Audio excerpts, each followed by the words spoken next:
Hi everyone, I'm Shivani. Today we are starting a new unit that is biotechnology. From basic to advanced level, we will cover everything in easy and clear way. This unit is designed to cover the subject comprehensively from fundamental principle to advanced level concept. The content will highly beneficial for students, researchers and anyone interested in understanding the science and application of biotechnology. Let's begin with introduction to biotechnology, जिसमें कि हम इस video में discuss करेंगे principle and processes, जिसके under enzyme, vectors, host and various step and technique को हम discuss करेंगे. In the second video we will discuss about application of biotechnology. हम कहाँ कहाँ बायोटेक्नोलॉजी का यूज़ कर सकते हैं. मेडिकल फील्ड में, एग्रीकल्चर फील्ड में जीन थेरेपी क्या होता है एंड बायो रेमिडेशन क्या होता है, ये हम सेकेंड पार्ट में डिस्कस करेंगे. तो सबसे पहले हम डिस्कस करते हैं इंट्रोडक्शन बायोटेक्नोलॉजी का. बायोटेक्नोलॉजी हम जनरलाइज टर्म में या ब्रॉड सेंस में हम बायोटेक्नोलॉजी ही कहते हैं. वैक्सीन मेकिंग हो, ब्रेड मेकिंग हो, एंटीबायोटिक्स मेकिंग या टेस्ट ट्यूब बेबी हो, इन सभी के लिए हम बायोटेक्नोलॉजी टर्म यूज़ करते हैं. फादर ऑफ बायोटेक्नोलॉजी हैं कैरोले एरेके. इन्हें कहा जाता है फादर ऑफ बायोटेक्नोलॉजी. लेकिन अगर हम नैरो सेंस की बात करें या कोई स्पेशल टर्म की बात करें तो स्पेशलाइज्ड टर्म इसके लिए होती है, जिसे हम जेनेटिक इंजीनियरिंग कहते हैं. ये एक स्पेशल टर्म होती है जो यूज़ की जाती है. इसे हम आरडीएनए टेक्नोलॉजी भी कहते हैं. आरडीएनए टेक्नोलॉजी का मतलब होता है रिकम्बिनेंट डीएनए टेक्नोलॉजी. आर का मतलब है रिकम्बिनेंट डीएनए टेक्नोलॉजी इसे कहा जाता है. And father of genetic engineering Paul Berg जो हैं वो फादर हैं जेनेटिक इंजीनियरिंग के. इन्होंने सबसे पहले आरडीएनए को प्रिपेयर किया था. तो first prepare rDNA by Paul Berg, और इन्होंने carried out gene splicing experiment भी इन्होंने किया था, जिसमें इन्होंने जीन लिए थे लैम्डा फेज वायरस के और उनको इंट्रोड्यूस किया था डीएनए SV40 वायरस में, जो हम आगे स्लाइड में डिस्कस करते हैं. सबसे पहले आरडीएनए प्रिपेयर्ड किया था पॉल बर्ग ने, और इन्होंने जो आरडीएनए प्रिपेयर किया था, इन्होंने लिया था सेमनियन वायरस, जिसे SV40 कहा जाता है. इससे इन्होंने डीएनए आइसोलेट किया एंड लैम्डा फेज वायरस से इन्होंने वेक्टर को आइसोलेट किया. एंड दिस डीएनए और वेक्टर को आइसोलेट करने के बाद इन्होंने आरडीएनए की फॉर्मेशन की. तो फर्स्ट आरडीएनए प्रिपेयर किया था पॉल बर्ग ने. देन इसके बाद स्टेनले कोहेल इन्होंने डेवलप किया मेथड, जिसकी वजह से इन्होंने जो आइसोलेट ये प्लाज्मिड इन्होंने आइसोलेट किया है, ये आरडीएनए जो इन्होंने आइसोलेट किया, इसको इन्होंने इंसर्ट किया बैक्टीरिया सेल में. तो आगे फर्दर इसकी जो प्रोडक्शन है वो स्टेनले कोहेल ने की थी. इन 1972 में हर्बर बॉयर एंड स्टेनले कोहेल इन दोनों ने साथ में मिलकर प्रिपेयर किया first rDNA cloned into host. तो जो आरडीएनए फर्स्ट प्रिपेयर्ड किया और उसको इन्होंने होस्ट के अंदर भी क्लोन किया, इसके फर्दर प्रोडक्ट की फॉर्मेशन की. तो इन्होंने इस तरह से फॉरेन डीएनए लिया और एक साल्मोनेला टाइफीम्यूरियम वेक्टर लिया. साल्मोनेला टाइफीम्यूरियम जो बैक्टीरिया है, इसमें से इन्होंने वेक्टर को आइसोलेट किया. इस तरह से इसमें डीएनए प्रेजेंट है और ये वेक्टर है, वेक्टर या प्लाज्मिड है, इसको इन्होंने यहाँ से इंट्रोड्यूस या आइसोलेट किया. और ये जो डीएनए है और जो ये वेक्टर है, इन दोनों को इन्होंने कट किया by the help of enzyme restriction endonuclease की हेल्प से इन्होंने इसमें कट कर दिया. और कट करने के बाद ये डीएनए इसके अंदर इंट्रोड्यूस करवाया और by the help of ligase enzyme इसको इन्होंने ज्वाइन किया. तो join DNA and plasmid with the help of ligase. तो इस तरह से आरडीएनए की फॉर्मेशन होती है, जिसे रिकम्बिनेंट डीएनए मॉलिक्यूल कहा जाता है. और उसके बाद इन्होंने इसकी ट्रांसफॉर्मेशन की, री इंसर्ट इनटू द बैक्टीरिया, किसी और बैक्टीरिया के अंदर इसने इनको इंट्रोड्यूस किया. और इन्होंने जो बैक्टीरिया यूज़ किया था एज ए होस्ट, उसे कहा जाता है ई कोलाई बैक्टीरिया इन्होंने यूज़ किया था. तो ई कोलाई बैक्टीरिया में इन्होंने इस प्लाज्मिड को डाल दिया और इस प्लाज्मिड को यहाँ पर ये डिवाइड करता है. इसका सेल जब ई कोलाई बैक्टीरिया जो है वो डिवाइड करता है तो इसकी मल्टीपल कॉपी जो है वो इनको मिलती है. तो आइसोलेट कर देते हैं, जो रिक्वायर्ड इनको प्रोडक्ट चाहिए होता है उसे ये आइसोलेट करते हैं. तो इस तरह से ये जेनेटिक इंजीनियरिंग की जो प्रोसेस है वो आरडीएनए टेक्नोलॉजी की प्रोसेस है, ये इन्होंने होस्ट के अंदर जो है वो इंट्रोड्यूस करवाई थी. तो अगर होस्ट के अंदर पूछा जाएगा क्वेश्चन तो बॉयर एंड स्टेनले कोहेल ने किया था, और अगर फर्स्ट ऐसे ही पूछा जाएगा फर्स्ट आरडीएनए किसने प्रिपेयर किया है तो वो पॉल बर्ग ने किया था. तो इस तरह से आरडीएनए टेक्नोलॉजी जो है वो की जाती है. नेक्स्ट हम डिस्कस करते हैं रिक्वायरमेंट. वेरियस रिक्वायरमेंट हमें चाहिए होती हैं इस प्रोसेस को करने के लिए. सबसे पहले हम रिक्वायरमेंट डिस्कस करते हैं एंजाइम. तो एंजाइम हमें चाहिए होता है at the level of cell. Cell के लेवल पे हमें एंजाइम चाहिए। मतलब कि इस तरह से हमारे पास सेल है, ये इसमें प्लाज्मा मेम्ब्रेन है और न्यूक्लियस है, और न्यूक्लियस के अंदर हमें देखने को मिलता है डीएनए। तो ये जो डीएनए है, इससे हमने आइसोलेट करना है जीन ऑफ इंटरेस्ट जो हमें रिक्वायर्ड है, जिसे हम जीन ऑफ इंटरेस्ट कहते हैं। तो ये हमें इसमें से निकालना है। इसे निकालने के लिए पहले हमें सेल वॉल को ब्रेक करना पड़ेगा, देन प्लाज्मा मेम्ब्रेन को, देन न्यूक्लियस को ब्रेक करना पड़ेगा, न्यूक्लियस की वॉल जो न्यूक्लियस में मेम्ब्रेन होती है, न्यूक्लियर मेम्ब्रेन, देन इसके बाद हम इस डीएनए को यहाँ से आइसोलेट कर सकते हैं। तो ये हमें एट द सेल लेवल पे भी हमें एंजाइम चाहिए। अब जब हम डीएनए को यहाँ से आइसोलेट करेंगे तो डीएनए को भी हमें कट करना पड़ता है। तो इसे हम क्लियरिंग एंजाइम या रिस्ट्रिक्शन एंडोन्यूक्लियस एंजाइम की हेल्प से कट करते हैं। इन्हें मॉलिक्यूलर सीजर या डीएनए सीजर भी कहा जाता है, जो डीएनए को कट करती हैं। तो यहाँ हमें 2 स्टेप में जो है वो एंजाइम की रिक्वायरमेंट होती है। और हमें रिक्वायरमेंट होती है वेक्टर की। अब हमें वेक्टर भी चाहिए होता है। तो ये वेक्टर जो है वो हमारा क्लोनिंग वेक्टर भी हो सकता है और एक्सप्रेशन वेक्टर भी हो सकता है, ये हम आगे डिस्कस करेंगे। और देन हमें होस्ट की रिक्वायरमेंट होती है। प्रोकैरियोट के केस में हम bacteria as a host use करते हैं, जैसे ई कोलाई हो गया। In case of eukaryotes fungi हो सकता है, प्लांट हो सकते हैं, एनिमल हो सकते हैं।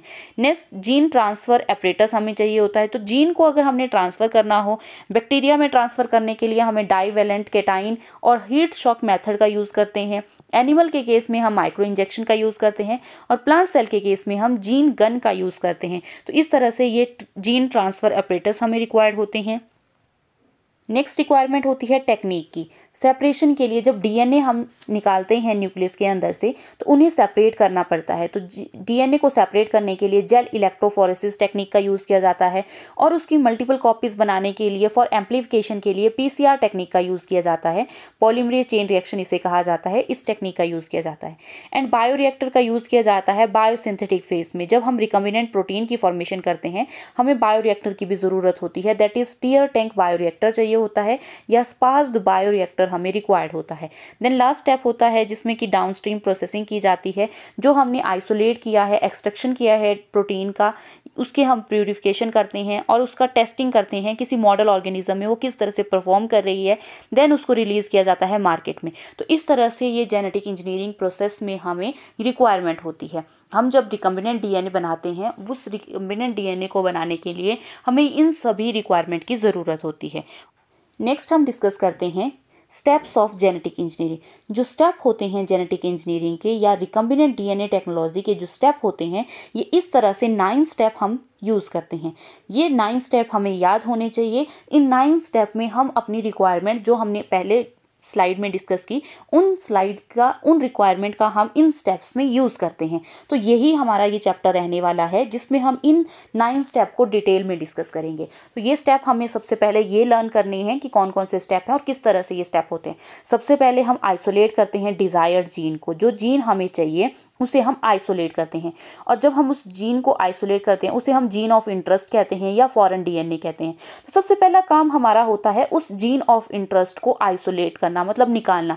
पर इससे पहले हमें पता होना चाहिए कि वो जीन ऑफ इंटरेस्ट, जो डिज़ायर्ड जीन हमें चाहिए, वो कहाँ पर है। फॉर एग्जाम्पल, अगर हमें इंसुलिन के लिए जीन चाहिए, इंसुलिन की अगर हम बात करें तो इंसुलिन की जो जीन्स हमें चाहिए, इंसुलिन का जो डीएनए हमें चाहिए जो फर्दर इंसुलिन की फॉर्मेशन करता है, वो अगर हमें चाहिए तो इसके लिए हमें पता होना चाहिए कि वो कहाँ बनता है। तो इंसुलिन की जो जीन्स होते हैं, पेनक्रियाज में आइसलेट ऑफ लैंगरहैंस के बीटा सेल्स होते हैं। उन बीटा सेल के न्यूक्लियस के अंदर जो डीएनए होता है, उस डीएनए में प्रेजेंट होते हैं जीन जो इंसुलिन को बनाते हैं। तो इस तरह से हम अगर उस जीन का हमें पता लग जाएगा, देन हम उस डिज़ायर्ड जीन को वहाँ से आइसोलेट कर लेंगे। अब जब हमें वो आइसोलेट कर लिया है desired gene, gene of interest हमने आइसोलेट कर लिया है, अब हमारा काम होता है उसका डाइजेशन करना, उस डीएनए का डाइजेशन करना। डाइजेशन का मतलब उसको हमने कट करना है उस डीएनए को, क्योंकि ये पूरा डीएनए है हमारे पास। अब हमें वही जीन चाहिए जो स्पेसिफिकली इंसुलिन के लिए ही है, हमें वही जीन चाहिए यहाँ से इस डीएनए से। तो हमें रिस्ट्रिक्शन एंडोन्यूक्लियस की हेल्प से इसमें कट कर देते हैं। तो जब हमने उसको कट कर दिया है, अब इसके डीएनए के बहुत ज़्यादा फ्रेगमेंट्स हो गए हैं। अब इन फ्रेगमेंट्स को हमने अलग अलग करना है। तो सेपरेशन अगर करनी है डीएनए फ्रेगमेंट की, तो उसके लिए हम यूज़ करते हैं एगरोस जेल इलेक्ट्रोफोरेसिस टेक्निक। तो इलेक्ट्रोफोरेसिस टेक्निक से वो सेपरेट हो जाते हैं। अब वो सेपरेट हो गए हैं, तो अब हम वहाँ से जीन ऑफ इंटरेस्ट ले लेंगे। अब उस जीन जीन ऑफ इंटरेस्ट की हम एम्पलीफिकेशन करते हैं। एम्पलीफिकेशन का मतलब उसकी मल्टीप्लिकेशन करते हैं। बहुत सारी कॉपीज़ अगर हमने उसकी बनानी है तो उसके लिए हम यूज़ करते हैं PCR टेक्निक का, पॉलीमरेज चेन रिएक्शन का हम यूज़ करते हैं। अब जब उसकी बहुत ज़्यादा कॉपीज़ बन गई हैं, इसी तरह से सेम प्रोसेस हम वेक्टर में भी करते हैं। वेक्टर में भी ये सेम प्रोसेस की गई है, cloning of gene of interest into the vector. अब हम जब वेक्टर की भी इस तरह से प्रोसेसिंग कर दी गई है, अब ये जो वेक्टर हमारे पास है और ये जो जीन ऑफ इंटरेस्ट हमारे पास है, इन दोनों को हम इंट्रोड्यूस कर देंगे लाइगेज एंजाइम की हेल्प से और फॉर्मेशन ऑफ rDNA की फॉर्मेशन कर देंगे। अब हमारे पास यहाँ पे रिकम्बिनेंट DNA बन गया है जिसके अंदर जीन ऑफ इंटरेस्ट चला गया है। अब नेक्स्ट काम हमारा ये होता है ये चेक करना कि वो रिकम्बिनेंट बना है या नहीं बना है। उसको हम बाय द सिलेक्टेबल मार्कर की हेल्प से ये पता लगा सकते हैं कि रिकम्बिनेंट हमारे पास बना है या नहीं बना है। तो नेक्स्ट काम होता है सिलेक्टेबल मार्कर की हेल्प से हम ये चेक करते हैं। अब जब हमने चेक कर लिया है, अब उसके बाद हम उस rDNA को होस्ट के अंदर जो है वो इंट्रोड्यूस करवाते हैं। अब जैसे कि हम ये rDNA हमारे पास बन गया है, इसको हमने होस्ट के अंदर डालना है। इस होस्ट को कहा जाता है कॉम्पिटेंट होस्ट या इसे हम ट्रांसफॉर्मेशन इस प्रोसेस को कहते हैं। जब हमने ये ट्रांसफॉर्मेशन कर ली है, उसमें जो होस्ट हमारे पास है, कॉम्पिटेंट होस्ट जो हमारे पास है, इसे हम हिट्रोजेनेटिक होस्ट भी कहेंगे क्योंकि इस हिट्रोजेनेटिक होस्ट में हमने और जीन डाले हैं। मतलब रिकम्बिनेंट DNA अगर हमने इसमें डाला है और वो मल्टीप्लाई कर रहा है, अब रिकम्बिनेंट DNA उस होस्ट में जाकर R प्रोटीन की फॉर्मेशन कर रहा है, तो उस होस्ट को कहा जाता है हिट्रोजेनेटिक होस्ट। और बायोरिएक्टर की हेल्प से बायोसिंथेटिक प्रोसेस इसको कहा जाता है, जो कि बायोरिएक्टर की हेल्प से किया जाता है। इसमें हम स्टर्ड बायोरिएक्टर या स्पास्ड बायोरिएक्टर यूज़ करते हैं जहाँ पर ये R प्रोटीन की फॉर्मेशन होती है। अब जब ये प्रोटीन बन गए हैं, उनकी एक्सट्रैक्शन की जाती है, प्योरिफिकेशन की जाती है और उस प्रोटीन का उस प्रोसेस को कहा जाता है डाउनस्ट्रीम प्रोसेसेस। तो इस तरह से ये 9 स्टेप किए जाते हैं जिन्हें हम डिटेल में डिस्कस करेंगे और हमारी जो रिक्वायरमेंट्स इसमें हैं उन्हें भी हम डिटेल में डिस्कस करेंगे। तो सबसे पहला जो हमारा स्टेप है आइसोलेशन ऑफ डिजायर्ड जीन। सबसे पहला हमारा काम है डिजायर्ड जीन को आइसोलेट करना। अब हम उसे डिस्कस करते हैं। फर्स्ट स्टेप है आइसोलेशन ऑफ DNA। तो DNA हमने आइसोलेट करना है। इस तरह से हमारे पास सेल है। अब सेल से हमने न्यूक्लियस के अंदर जो जीन है उन जीन ऑफ इंटरेस्ट को निकालना है। तो सबसे पहले हमें सेल वॉल को ब्रेक करना पड़ेगा, प्लाज्मा मेम्ब्रेन को ब्रेक करना पड़ेगा, न्यूक्लियस को ब्रेक करना, न्यूक्लियस की जो मेम्ब्रेन है उसे ब्रेक करना पड़ेगा। और वहाँ पे हमें ब्रेक करने के लिए जो सेल, अगर हमारे पास फंजाई है तो फंजाई की जो सेल वॉल होती है वो काइटिन की बनी होती है, तो काइटिनेज एंजाइम हेल्प करेगा। प्लांट की अगर हम बात करें तो सेलुलोज की होगी तो सेलुलेज एंजाइम यहाँ पे हेल्प करेगा। और अगर पैक्टिन की बनी है तो पैक्टिनेज करेगा। हेमी सेलुलोज की है तो हेमी सेलुलेज एंजाइम जो है इस वॉल को कट करता है। और बैक्टीरिया के केस में लाइसोजाइम जो है इन वॉल्स को कट करता है। और नेक्स्ट हम बात करते हैं RNA भी प्रेजेंट होता है न्यूक्लियस में, तो RNA को डिग्रेड करने के लिए राइबोन्यूक्लियेज एंजाइम जो है वो हेल्प करता है।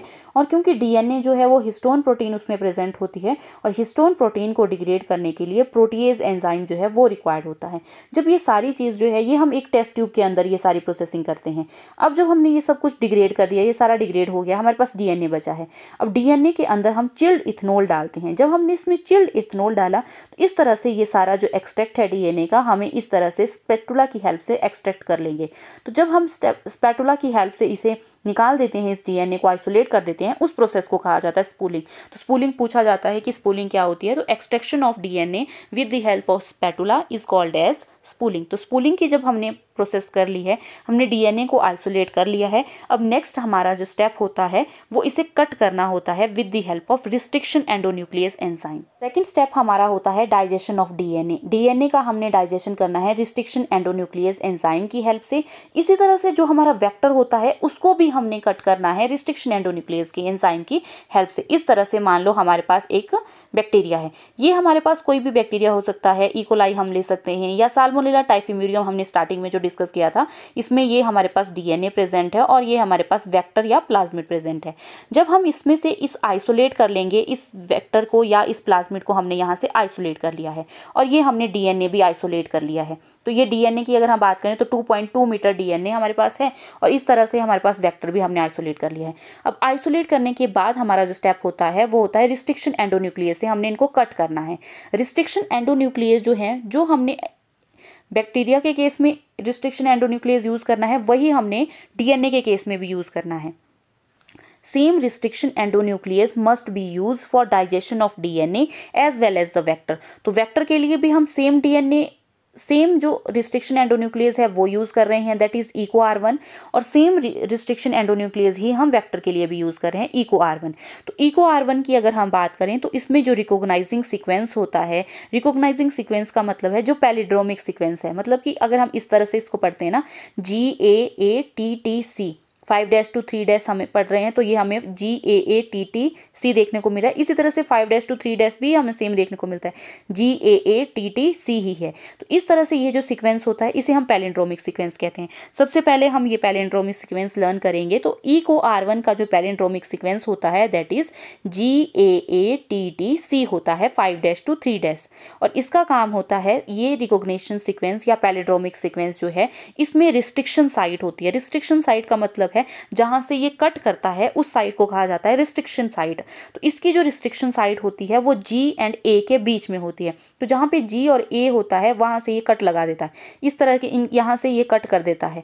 तो हमारे पास जो पैलिंड्रोमिक सीक्वेंस होता है इसमें ये G और A के बीच में जब ये कट लगा देता है तो इस तरह से यहाँ पर ये एंड होता है, तो यहाँ से ये कट हो गया है। इसी तरह से सेम इसमें भी ये होता है और यहाँ से ये कट हो गया है। तो इस तरह से ये एंड यहाँ पे जनरेट हो जाते हैं, और इन एंड को हम आगे डिस्कस करेंगे कि इन्हें क्या कहा जाता है।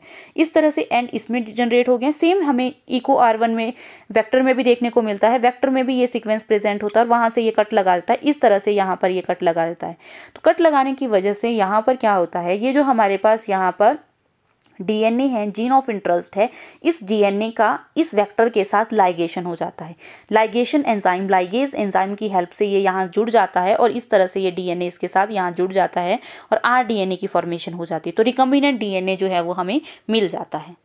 नेक्स्ट हम कुछ डिस्कस करते हैं रिस्ट्रिक्शन एंडोन्यूक्लियस के बारे में। ये इंपॉर्टेंट है, इससे डायरेक्ट क्वेश्चन पूछे जाते हैं। ये मेंबर होता है न्यूक्लियस फैमिली का। न्यूक्लियस फैमिली का मतलब होता है जो न्यूक्लियस होते हैं ये एंजाइम्स होते हैं जो न्यूक्लिक एसिड को कट करते हैं। ये दो तरह के होते हैं, एक्सोन्यूक्लियस एंड एंडोन्यूक्लियस। एक्सोन्यूक्लियस का मतलब होता है जो न्यूक्लियोटाइड्स होते हैं उनको एंड से कट किया जाता है with the help of this exonuclease, and endonuclease जो होते हैं वो कट करते हैं विद इन द DNA के अंदर जो है वो कट करते हैं, उन्हें कहा जाता है एंडोन्यूक्लियस। एंड एंडोन्यूक्लियस हमें देखने को मिलता है फॉर एग्जांपल रिस्ट्रिक्शन एंडोन्यूक्लियस। तो रिस्ट्रिक्शन एंडोन्यूक्लियस की अगर हम फर्स्टली बात करें, ये हमें देखने को मिलता है only found in bacteria. Bacteria में ही ये प्रेजेंट होता है और उन बैक्टीरिया में प्रेजेंट होता है which are attacked by bacteriophage virus. तो इस तरह से जो भी बैक्टीरिया होते हैं उन पे अगर बैक्टीरियोफाज का अटैक होता है उन्हीं के अंदर जो है हमें रिस्ट्रिक्शन एंडोन्यूक्लियस देखने को मिलता है। अभी तक अप्रोक्सीमेटली 900 रिस्ट्रिक्शन एंडोन्यूक्लियस डिस्कवर कर लिए गए हैं फ्रॉम 230 स्ट्रेन्स ऑफ बैक्टीरिया में से। एंड रिस्ट्रिक्शन जो होती हैं वो चेक कर दी यूज़ किया जाता है to check the growth of bacteriophages की ग्रोथ को चेक करने के लिए इसका यूज़ किया जाता है। फर्स्टली हम डिस्कवरी की बात करते हैं। तो रिस्ट्रिक्शन एंडोन्यूक्लियस की जो डिस्कवरी की थी वो की थी इन 1963। आर्बरनाथन ने सबसे पहले जो है वो 2 कंपोनेंट सिस्टम दिया था बैक्टीरिया के अंदर की। 2 कंपोनेंट बैक्टीरिया में प्रेजेंट होते हैं। First is the DNA methylase enzyme, methylase enzyme होता है, and second is the restriction endonuclease होता है। इस तरह से फॉर एग्जांपल हम ई कोलाई की बात करें तो ये हमारे पास एक ई कोलाई है और इस ई कोलाई को बैक्टीरियोफाज वायरस ने अटैक किया है, जिसकी वजह से जो वायरल जीनोम है बैक्टीरियोफाज का वो ई कोलाई के अंदर आ गया है। एंड जो इसका अपना जो DNA है डबल स्टैंडर्ड सर्कुलर DNA इसमें प्रेजेंट होता है। एंड साथ में इसमें 2 हमें कंपोनेंट देखने को मिलते हैं। First one is the DNA methylase enzyme, इस तरह से DNA मिथाइलेज कंपोनेंट होता है। And second is the restriction endonuclease. ये रिस्ट्रिक्शन एंडोन्यूक्लियस सबसे पहले इसका काम होता है रिकॉग्नाइज सीक्वेंस को, जो DNA में सीक्वेंस है, इस तरह से हमारे पास ये 2 DNA हैं, इस DNA में भी वो इस सीक्वेंस को रिकॉग्नाइज करता है। तो जो फॉर एग्जांपल यहाँ पर ये रिकॉग्नाइज करता है जैसे कि ACTG सीक्वेंस जो है वो DNA के अंदर है, लेकिन ये सेम सीक्वेंस जो है वो वायरल जीनोम में भी देखने को मिलता है। तो रिकॉग्नाइज तो सीक्वेंस को ये कर लेता है और रिकॉग्नाइज करने के बाद रिस्ट्रिक्शन एंडोन्यूक्लियस उनको कट कर देता है। लेकिन अगर ये सीक्वेंस जो है वो दोनों में अगर हमें देखने को मिल रहा है, बैक्टीरिया के जीनोम में भी है, जो वायरल जीनोम है उसके अंदर भी हमें देखने को मिल रहा है, और ई कोलाई जो बैक्टीरिया है उसके अंदर भी है, तो ये तो अपने जो डीएनए है ई कोलाई का, अपना जो डीएनए है उसको भी कट कर देगा। तो इससे बचाने के लिए, इस कट से, इससे क्या कि ये अपना जीनोम को कट ना करें, इसलिए ये जो डीएनए मिथाइलेज होता है वो ऐड करता है मिथाइल ग्रुप। तो add methyl group to the DNA. तो जो इसका खुद का डीएनए होता है ई कोलाई का, इसका अपना जो डीएनए है उसके एडेनिन सीक्वेंस पे ये मिथाइल ग्रुप ऐड कर देता है, जिसकी वजह से ये रिकॉग्नाइज करता है कि ये सीक्वेंस जो है वो जीनोम जो है वो ई कोलाई का अपना है, तो इसे हमने कट नहीं करना है। तो रिस्ट्रिक्शन एंडोन्यूक्लियस जो है ये सिग्नल देता है कट मी नॉट, मतलब कि सेल्फ जीनोम को ये कट नहीं करेगा और ये वायरल जीनोम को ही फिर कट करेगा। तो इस तरह से दो कंपोनेंट जो सबसे पहले डिस्कवर किए थे, ये किए थे आर्बर नाथन ने इन 1963। नेक्स्ट हम डिस्कस करते हैं, उसके बाद टू कंपोनेंट सिस्टम जब दे दिया था आर्बर नाथन ने, देन इसके बाद 1970 में Hamilton Smith and arbor Nathan ने एक साथ आइसोलेट एंड डिस्कवर किया पहला रिस्ट्रिक्शन एंडोन्यूक्लियस। जो फर्स्ट रिस्ट्रिक्शन एंडोन्यूक्लियस डिस्कवर किया गया था दैट इज हाइंड 2। हाइंड 2 इसे कहा जाता है हेमोफिलस इन्फ्लुएंजा, एंड स्टेन जो थी दैट इज आरडी स्टेन। जो फर्स्ट एंडोन्यूक्लियस रिस्ट्रिक्शन एंडोन्यूक्लियस था दैट इज हाइंड 2 वो था पहला। लेकिन फर्स्ट हाइंड 1 क्यों नहीं था? क्योंकि जो हाइंड 1 डिस्कवर किया गया था, बाद में पता चलता है कि ये एंडोन्यूक्लियस नहीं है, it is a kind of exonuclease. लेकिन एंडोन्यूक्लियस जो फर्स्ट एंडोन्यूक्लियस है restriction endonuclease that is hind 2। Question यहाँ से पूछा जाता है। नॉमेनक्लेचर की बात करें रिस्ट्रिक्शन एंडोन्यूक्लियस का जो नॉमेनक्लेचर होता है, फॉर एग्जाम्पल ई को R1 हमारे पास है, तो ई जो लेटर लिया जाता है फर्स्ट लेटर ऑफ जीन होता है। जैसे इश्चेरिचिया कोलाई से ये आइसोलेट किया जाता है, तो फर्स्ट ई जो है वो जीन का लेटर होता है, एंड को जो होता है वो स्पीसीज से लिया जाता है। तो कोलाई, इश्चेरिचिया कोलाई, तो ये जो CO है वो स्पीसीज का होता है, एंड जो R है इसमें दैट इज स्ट्रेन। इस तरह इसमें जो स्ट्रेन होती है दैट इज RY13 स्ट्रेन होती है, तो R जो है वो स्ट्रेन से लिया गया है।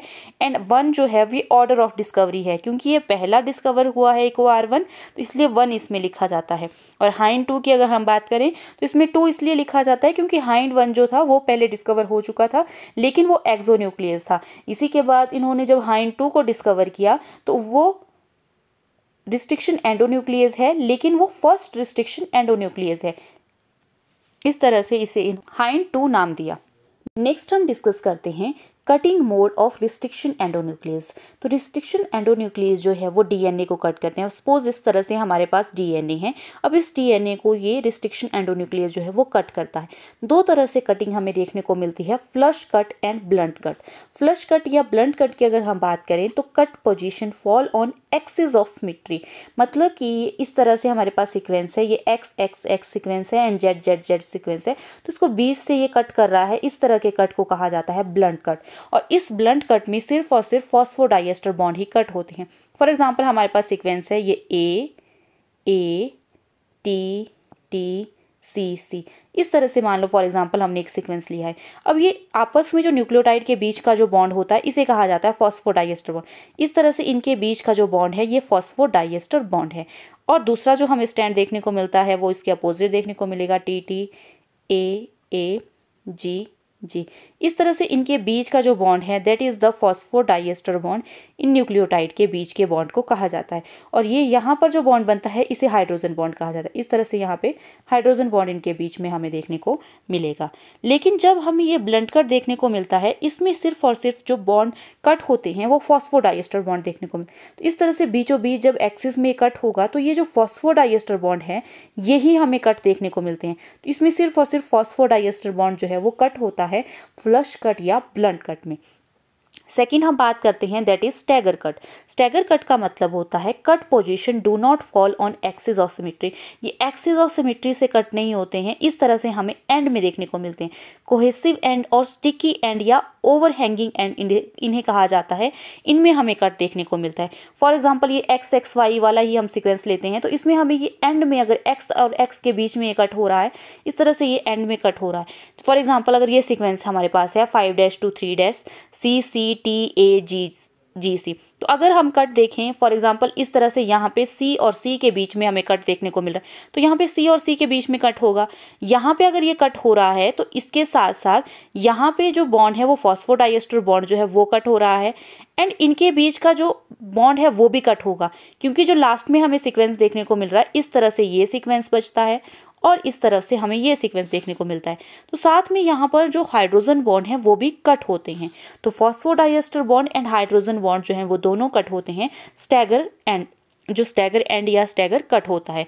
इसमें जो फॉर्मेशन ऑफ बैंड बनते हैं, इस तरह से यहाँ पर जो बैंड बन रहा है ये हमारे पास है, इस तरह से यहाँ पर ये एंड बनेगा। तो इनके बीच का जो फॉस्फोडाइएस्टर बॉन्ड था वो कट हो रहा है एंड इनके बीच का जो हाइड्रोजन बॉन्ड है वो कट हो रहा है। तो फॉस्फोडाइएस्टर बॉन्ड भी कट हो रहा है और हाइड्रोजन बॉन्ड भी कट हो रहा है। सेम इसमें भी हमें ये ऐसे देखने को मिल रहा है, यहाँ पर हाइड्रोजन बॉन्ड कट हो रहा है और साथ में यहाँ पर फॉस्फोडाइएस्टर बॉन्ड कट हो रहा है। जब ये कट हो रहे हैं तो यहाँ पर ये ब्लंट एंड की फॉर्मेशन कर रहे हैं। इस तरह से यहाँ पर एक ब्लंट एंड की फॉर्मेशन जो है वो दोनों तरफ हमें देखने को मिल रही है। इसमें भी ब्लंट एंड फॉर्मेशन हो रही है और इसमें भी हमें ब्लंट एंड की फॉर्मेशन देखने को मिल रही है। तो ब्लंट एंड की फॉर्मेशन भी होती है, या इसे हम कोहेसिव एंड या ओवरहैंगिंग एंड्स भी कहते हैं। नेक्स्ट हम डिस्कस करते हैं क्लासिफिकेशन, रिस्ट्रिक्शन एंडोन्यूक्लियस की क्लासिफिकेशन। 3 तरह से हमें इनको क्लासिफाई करते हैं, आइसोसाइजोमर, नियोसाइजोमर, आइसोकॉडोमर्स। आइसोसाइजोमर्स की अगर हम बात करें सबसे पहले, तो इसमें पेयर ऑफ रिस्ट्रिक्शन एंडोन्यूक्लियस होते हैं। इस तरह से सफ़ा SPH1 हमें देखने को मिलता है एंड BU1 BBU1 हमें देखने को मिलता है। तो ये पेयर ऑफ रिस्ट्रिक्शन एंडोन्यूक्लियस हैं एंड डिफरेंट एंजाइम इनमें प्रेजेंट होते हैं। सेम रिकॉग्निशन सीक्वेंस होता है एंड सेम रिस्ट्रिक्शन साइट होती है। इस तरह से जो सीक्वेंस हमें इसमें देखने को मिलता है ये सीक्वेंस है।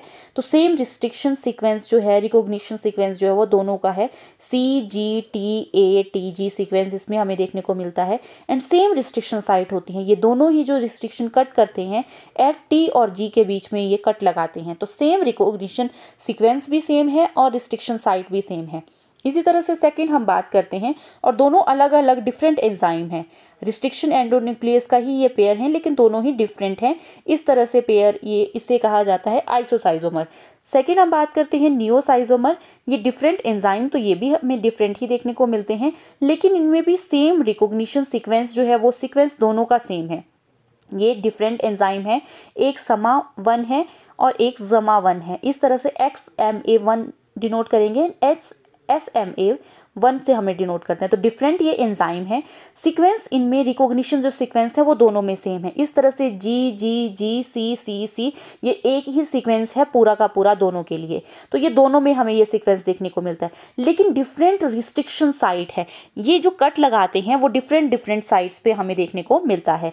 जो ZMA1 है, XMA1 है, ये G और G के बीच में कट करता है एंड जो SMA1 है वो G और C के बीच में कट करता है। तो दोनों जो है सीक्वेंस जो है रिस्ट्रिक्शन डिफरेंट ये एंजाइम है, सीक्वेंस इनका सेम है लेकिन रिस्ट्रिक्शन साइड जो है वो अलग अलग है। SMA1 जो है वो G और C के बीच कट करता है और ZMA1 जो है G एंड G के बीच में कट करता है। इस तरह के एंजाइम जो होते हैं इन्हें नियोसाइजोमर्स कहा जाता है। थर्ड हम बात करते हैं आइसोकॉडोमर्स की। आइसोकॉडोमर्स में भी हमें डिफरेंट एंजाइम देखने को मिलते हैं। इस तरह से SAU3A इसमें एक एंजाइम है and second is the BAMH1 हमें देखने को मिलता है।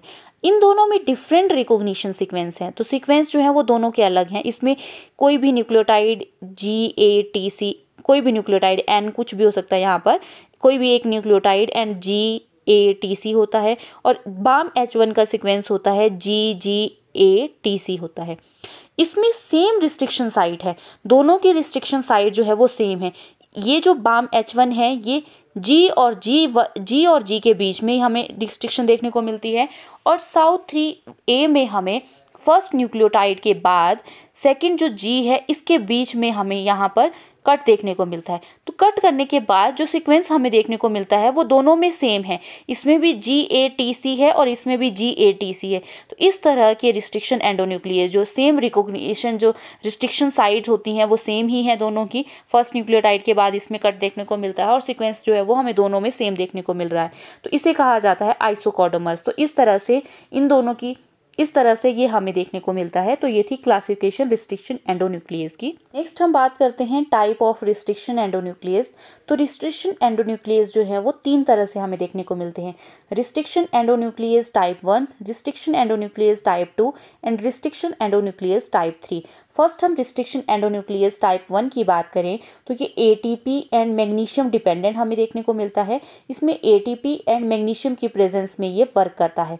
बाई फंक्शनल ये एंजाइम होता है, तो ये एंडोन्यूक्लियस भी वर्क करता है एंड मिथाइलेज एंजाइम की तरह भी ये वर्क करता है। तो इसमें हमें दोनों कंपोनेंट देखने को मिलते हैं। It cut 1000 base pair away from the recognition site. तो इसमें जब ये रिकॉग्निशन साइट को रिकॉग्नाइज करता है उससे 1000 बेस पेयर अवे जो है ये कट लगाता है। टाइप 1 रिस्ट्रिक्शन एंडोन्यूक्लियस इसे कहा जाता है। इसका एग्जाम्पल है Eco B. Second restriction endonuclease type 2 जो है इसकी डिस्कवरी की है हैमिल्टन एंड स्मिथ ने। इसमें सिर्फ और सिर्फ मैग्नीशियम डिपेंडेंट होता है, इसे एटीपी की रिक्वायरमेंट नहीं होती है, ये मैग्नीशियम की प्रेजेंस में ही वर्क करता है। यूनिफंक्शन ये काम करता है, ओनली इसमें एंडोन्यूक्लियस एक्टिविटीज ही हमें देखने को मिलती है। Cut near the recognition site, तो ये जब रिकॉग्निशन साइट को रिकॉग्नाइज करता है उसके साथ में ही ये कट लगाता है। इको R1 इसका एग्जाम्पल है। थर्ड हम बात करते हैं रिकॉग्निशन रिस्ट्रिक्शन एंडोन्यूक्लियस टाइप 3। ये एटीपी रिक्वायर्ड भी होता है इसमें एंड मैग्नीशियम डिपेंडेंट भी होता है। इसे एटीपी की भी ज़रूरत होती है एंड मैग्नीशियम की प्रेजेंस में ये वर्क करता है। बाई फंक्शनल ये होता है, एंडोन्यूक्लियस एंड मिथिलाइज एक्टिविटी दोनों ये शो करता है। इट कट 24 to 30 या 26 base pair away from recognition site. तो ये जब सीक्वेंस को रिकॉग्नाइज करता है उसके ये 24 to 26 बेस पेयर अवे जो है ये कट लगाता है। इसका एग्जांपल है इको P1। तो सबसे बेस्ट जो इसमें टाइप हमें देखने को मिलता है that is restriction endonuclease type 2, क्योंकि ये cut near the restriction site जो है ये कट लगाता है। बाकी जो टाइप 1 है वो 1000 अवे बेस पेयर लगा देते हैं कट, और जो टाइप 3 है ये 24 to 26 base pair away cut लगाते हैं। सबसे अच्छा जो इसमें रिस्ट्रिक्शन एंडोन्यूक्लियस है that is the type 2। Next हम बात करते हैं नेक्स्ट स्टेप की। अभी तक हमने 2 स्टेप कर लिए हैं। फर्स्ट हमने आइसोलेशन डीएनए को आइसोलेट किया, सेकंड स्टेप में हमने उसको रिस्ट्रिक्शन एंडोन्यूक्लियस से कट कर दिया है। अब जब हमने उसको कट कर दिया है देन इसके बाद सेपरेशन ऑफ डीएनए फ्रेगमेंट। अब जो डीएनए फ्रेगमेंट्स जो हैं, इस तरह से बहुत सारे फ्रेगमेंट्स जो डीएनए के बने हैं उनको हमने सेपरेट करना है, जिसके लिए हम यूज़ करते हैं technique that is gel electrophoresis का। सबसे पहले इसकी जो डिस्कवरी की है वो ए टेस्लस ने की है इन 1937 में, और यहाँ पर जो हम जेल यूज़ करते हैं वो एगरोज जेल का हम यूज़ करते हैं। और एगरोज जेल जो ऑब्टेन किया जाता है सीवीड या रेड एल्गी से इसे ऑब्टेन किया जाता है, जिसका एग्जाम्पल है ग्लेसिलेरिया, जेलिडियम एंड यूकोमा। ये तीनों जो हैं ये एगरोज जेल जो है इनसे ऑब्टेन किया जाता है। तो this technique is used an electric field. इस तरह से हमारे पास जो ये टेक्निक होती है इसमें हम एगरोज जेल का यूज़ करते हैं एंड इलेक्ट्रिक फील्ड में ये मूव करता है। तो हमारे पास जो डीएनए होता है, डीएनए नेगेटिवली चार्ज है, डीएनए नेगेटिव चार्ज है, तो यहाँ पर हमारे पास ये नेगेटिव से इलेक्ट्रिक फील्ड जो है वो जनरेट होती है, जिसमें ये नेगेटिव चार्ज से पॉजिटिव की तरफ जो है इस तरह से हम इसमें एगरोज जेल जो है वो प्लेस किया होता है। जैसे ही हम अपना डीएनए जो है इसमें डालते हैं तो ये मूव करता है इस जेल के अंदर। तो this technique use electric field है, वो मूव करती है नेगेटिवली चार्ज से डीएनए मॉलिक्यूल को थ्रू द जेल मैट्रिक्स। तो ये नेगेटिव चार्ज जो है, डीएनए जो है वो नेगेटिव चार्ज है, तो ये मूव करता है इस जेल के अंदर टुवर्ड्स द पॉजिटिव चार्ज की तरफ ये मूव करता है। तो separation of DNA on the basis of size only. यहाँ पर जो मूवमेंट होती है डीएनए की वो साइज के बेसिस पे हमें मूवमेंट देखने को मिलती है। जो स्मॉल साइज का हमें देखने को मिलता है वो ज़्यादा फास्ट जो है वो मूव करता है, और इस पॉजिटिव एंड की तरफ जो है वो स्मॉल साइज का हमें देखने को मिलता है। तो डीएनए मूव करता है जेल में, smaller fragment more easily move करते हैं, नेविगेट करते हैं। जो एगरोज जेल होता है उसमें पोर्स होते हैं, उन पोर्स के थ्रू, उस जेल मैट्रिक्स के थ्रू वो जल्दी से ट्रैवल करते हैं then the larger DNA fragments. तो स्मॉलर जो फ्रैगमेंट होते हैं वो इस जेल के पोर से जो है वो जल्दी से जल्दी जो है वो इस पॉजिटिव एंड के टुवर्ड्स जो है वो मूव करते हैं। तो on the basis of size जो है ये मूवमेंट हमें देखने को मिलती है, और इसे कहा जाता है जेल इलेक्ट्रोफोरेसिस। तो इस तरह से ये साइज के बेसिस पे ये एगरोज जेल में हमें डीएनए फ्रैगमेंट्स देखने को मिलते हैं। एगरोज जेल में हमें इस तरह से डीएनए फ्रैगमेंट्स जो देखने को मिलते हैं। अब इन डीएनए फ्रैगमेंट्स में हम इथीडियम ब्रोमाइड की इसमें स्टेनिंग की जाती है। इथीडियम ब्रोमाइड की जब इसमें स्टेनिंग की जाती है, और जब इस पे लाइट जो है वो पास की जाती है, यूवी लाइट जो है इससे पास की जाती है, और इसमें हमें फिर यूवी लाइट अगर हम इससे पास करवाते, इथेरियम ब्रोमाइड से हमने इसको स्टेन कर दिया है और यूवी लाइट के एक्सपोजर में हम इसको रखते हैं, then it gives the orange band. तो इस तरह से ऑरेंज बैंड जो है वो हमें देखने को मिलते हैं, डीएनए के ऑरेंज बैंड जो है वो हमें देखने को मिलते हैं। देन इन ऑरेंज बैंड को हम यहाँ से कट कर लेते हैं और डीएनए को हम यहाँ से ऑब्टेन कर लेते हैं। तो cutting of DNA band from the gel, इस जेल से जब हम डीएनए बैंड को अलग कर देते हैं, कट कर लेते हैं, उस प्रोसेस को कहा जाता है इल्यूजन। तो पूछा जाता है इल्यूजन किसे कहा जाता है? Cutting of DNA band from gel is called as elution. इस तरह से ये एगरोस जेल हमें देखने को मिलता है। नेक्स्ट हम बात करते हैं, इस तरह से डायरेक्ट क्वेश्चन पूछा जाता है, बट इज सॉदर्न ब्लॉटिंग क्या होता है, नॉर्थर्न ब्लॉटिंग क्या होता है, या वेस्टर्न ब्लॉटिंग क्या होता है। इसे लर्न करने के लिए हम ट्रिक यूज करते हैं, दैट इज स्नो ड्रॉप। इस तरह से हम ये सीक्वेंस याद रखेंगे, स्नो ड्रॉप। एस जो है वो सॉदर्न ब्लॉटिंग के लिए है एंड डी फॉर डीएनए, तो डीएनए की सेपरेशन के लिए की जाती है southern blotting. And N O से हम याद रखेंगे नॉर्दर्न, और नॉर्दर्न के लिए आर ओ से याद रखेंगे हम आरएनए। तो नॉर्दर्न ब्लॉटिंग जो की जाती है वो आरएनए के लिए की जाती है। एंड डब्ल्यू से याद रखेंगे वेस्टर्न ब्लॉटिंग। वेस्टर्न ब्लॉटिंग जो की जाती है that is for the protein separation, तो प्रोटीन सेपरेशन के लिए ये की जाती है। तो इस तरह से डायरेक्ट क्वेश्चन यहाँ से पूछे जाते हैं, तो ये हम इस तरह से याद रखेंगे। डीएनए और आरएनए के सेपरेशन में तो हम एगरोस जेल ही यूज करते हैं, और प्रोटीन सेपरेशन में हम एगरोस जेल ना यूज करके वहां पर एसडीएस पेस जेल यूज किया जाता है। एसडीएस का मतलब है sodium dodecyl sulphate, and PAGE का मतलब है polyacrylamide gel electrophoresis जिसे कहा जाता है। सोडियम डोअसाइल सल्फेट, और ये एज ए डिटर्जेंट यूज़ किया जाता है। इसकी वजह से जो है वो नेगेटिव चार्ज जो है वो प्रोटीन पे आ जाता है, एंड ये इलेक्ट्रिक फील्ड में टुवर्ड्स द पॉजिटिव फिर ये मूव करती हैं। तो इस तरह से नेगेटिव चार्ज प्रोटीन पे आने के लिए सोडियम डोअसाइल सल्फेट जेल का यूज़ किया जाता है। ये एक डिटर्जेंट होता है, it impart negative charge to the protein. And PAGE की फुल फॉर्म होती है पॉली एक्राइलामाइड जेल इलेक्ट्रोफोरेसिस जिसे कहा जाता है। तो इस तरह से प्रोटीन की सेपरेशन के लिए एसटीएस पेस जेल का यूज़ किया जाता है, एंड डीएनए और आरएनए की सेपरेशन के लिए एगरोस जेल का ही यूज़ किया जाता है। जैसे ही इलेक्ट्रोफोरेसिस जेल इलेक्ट्रोफोरेसिस कंप्लीट हो जाती है, देन इसके बाद हम फोर्थ स्टेप करते हैं एम्प्लीफिकेशन ऑफ डिजायर्ड जीन। जो हमारे पास ये जीन ऑफ इंटरेस्ट है, इसकी हम मल्टीपल कॉपीज बनाने के लिए पीसीआर टेक्निक का यूज़ करते हैं, जिसे पॉलीमरेज चेन रिएक्शन कहा जाता है। इसमें डीएनए की एम्प्लीफिकेशन की जाती है। इसे डिस्कवर किया था कैरी मोलिस ने इन 1986 में, और जो ट्यूब ये यूज़ करते हैं उस ट्यूब का नाम है अपेनड्रॉफ ट्यूब, इसे कहा जाता है। इंपॉर्टेंट है, ये डायरेक्ट पूछा जाता है। पीसीआर की अगर हम बात करें तो इसमें हमें 3 स्टेप देखने को मिलते हैं। First is denaturation, second is annealing, and third is extension. Denaturation जो होती है, डीएनए के जो स्टैंड होते हैं इस तरह से आपस में जुड़े होते हैं। सबसे पहले हमें इन स्टैंड्स को सेपरेट करना होता है, जिससे हम कहते हैं डीनेचुरेशन। इसके लिए हमें टेम्परेचर रिक्वायर्ड होता है 90 degree to 95 degree Celsius temperature में हम अनवाइंडिंग ऑफ डिजायर डीएनए की हम अनवाइंडिंग कर देते हैं। देन इसके बाद की जाती है एनिलिंग। एनिलिंग का मतलब है एडिशन ऑफ आरएनए प्राइमर। तो इनमें आरएनए प्राइमर की एडिशन जो है वो की जाती है। इसे हाइब्रिडाइजेशन भी कहा जाता है, या आरएनए प्राइमर भी हम इसे कहते हैं। और यहाँ पर टेम्परेचर जो है वो सबसे कम देखने को मिलता है, that is 50 degree to 56 degree Celsius temperature provide किया जाता है। देन इसके बाद थर्ड स्टेप किया जाता है एक्सटेंशन, जिसमें कि टेम्परेचर जो है वो 70 टू 72 डिग्री सेल्सियस देखने को मिलता है। यहाँ पर डीएनए पॉलीमरेज का यूज़ किया जाता है। आर्कीबैक्टीरिया यहाँ पर रिक्वायर्ड होते हैं for the amplification, for the extension, क्योंकि एक्सट्रीम टेम्परेचर जो है जो टॉलरेट करते हैं वो आर्कीबैक्टीरिया करते हैं, जिन्हें हम थर्मोएसिडोफाइल्स भी कहते हैं। तो नेक्स्ट हम इस प्रोसेस को देखते हैं। और जो डीएनए पॉलीमरेज हमें रिक्वायर्ड होते हैं, इन्हें ऑब्टेन किया जाता है आर्कीबैक्टीरिया से। जो टैग पॉलीमरेज है ये हीट रेसिस्टेंट होता है, और इसे ऑब्टेन किया जाता है थर्मस एक्वेटिकस से। थर्मोएसिडोफाइल्स जो होता है, तो ये एडिशन ऑफ न्यूक्लियोटाइड करता है 5' to 3' डायरेक्शन। सेकेंड हम बात करते हैं पीएफयू पॉलीमरेज। ये हीट रेसिस्टेंस होता है, ऑब्टेन किया जाता है पायरोकोकस फ्यूरोसस से।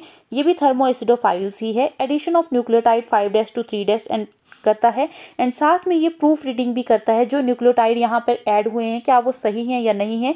3' to 5' एंड जो है वो न्यूक्लियोटाइड एक्सोन्यूक्लियस एक्टिविटी और प्रूफ रीडिंग जो है ये साथ में ये भी करता है।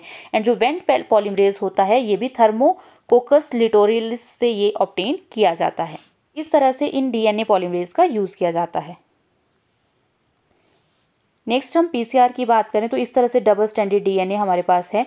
सबसे पहले इसकी डीनेचुरेशन की जाती है, स्टैंड जो है वो सेपरेट किए जाते हैं और यहाँ पर 90 टू 92 डिग्री सेल्सियस टेम्परेचर जो है इनको सेपरेट करने में हेल्प करता है। जैसे ही ये सेपरेट हो जाते हैं देन इसके बाद एनेलिंग की प्रोसेस की जाती है, प्राइमर की एडिशन होती है, 5 to 3 एंड जो है वो प्राइमर एडिशन की जाती है। देन इसके बाद थर्ड स्टेप होता है जिसमें हम डीएनए पॉलीमरेज का यूज़ करते हैं और टेम्परेचर, क्योंकि यहाँ पर बहुत ज़्यादा टेम्परेचर होता है और इसे टॉलरेट करने के लिए टैग पॉलीमरेज थर्मस एक्वेटिकस जो होता है इससे ऑब्टेन किया जाता है। ये थर्मोएसिडोफाइल हैं जो हाई टेम्परेचर को टॉलरेट करते हैं और ये टैग पॉलीमरेज जो हैं वो एडिशन ऑफ न्यूक्लियोटाइड करते हैं। इस तरह से न्यूक्लियोटाइड की एडिशन जो है वो हमें देखने को मिलती है। देन इसके बाद ये एक्सटेंशन जो है वो इस तरह से यहाँ पर एक्सटेंशन होती है। एंड थर्ड स्टेप में न्यूक्लियोटाइड की एडिशन जो होती है इस तरह से एम्प्लीफिकेशन होती है और 30 साइकिल में अप्रॉक्सीमेटली बिलियन टाइम एम्प्लीफाइड करता है डीएनए। तो इस तरह से पीसीआर टेक्निक से हमें डीएनए जो है वो एम्प्लीफाइड करता है। नेक्स्ट, वेक्टर और प्लाज्मिड को पढ़ने से पहले हम रिकॉल करते हैं कि हमने अभी तक क्या क्या डिस्कस किया है। तो फर्स्ट हमने डिस्कस किया step that is isolation of desired gene. तो डीएनए को हमने आइसोलेट किया फर्स्ट स्टेप में। सेकंड स्टेप में हमने रिस्ट्रिक्शन एंडोन्यूक्लियस से उसको कट किया। थर्ड स्टेप में हमने जेल इलेक्ट्रोफोरेसिस की जिसमें कि हमने डीएनए फ्रेगमेंट के मिक्सचर को सेपरेट किया। देन फोर्थ स्टेप में हमने एम्प्लीफिकेशन की डीएनए की, उसकी मल्टीपल कॉपीज बनाई डीएनए की पीसीआर टेक्निक से। तो अभी तक हमने ये 4 स्टेप किए हैं। अब ये 4 स्टेप सेम हम वेक्टर या प्लाज्मिड के साथ भी करते हैं। तो सबसे पहला स्टेप हमारा वेक्टर को सिलेक्ट करना होता है। वेक्टर और प्लाज्मिड में अगर हम डिफरेंस की बात करें तो प्लाज्मिड जो होता है वो नेचुरली प्रेजेंट होता है किसी भी बैक्टीरिया के अंदर।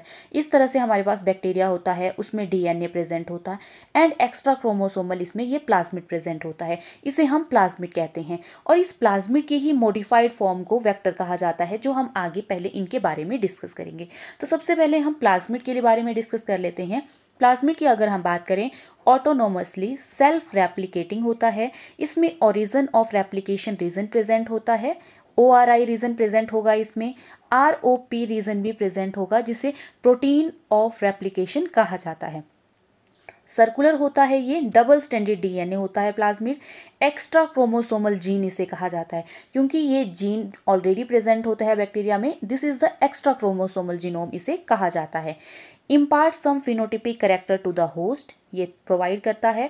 Present only in prokaryotic cell में ही हमें प्लाज्मिड देखने को मिलता है, लेकिन इसका एक्सेप्शन है यूकैरियोट्स जो ईस्ट होता है इसमें भी हमें प्लाज्मिड देखने को मिलता है और उसे हम लिखते हैं इस तरह से 2 प्लाज्मिड उसे कहा जाता है।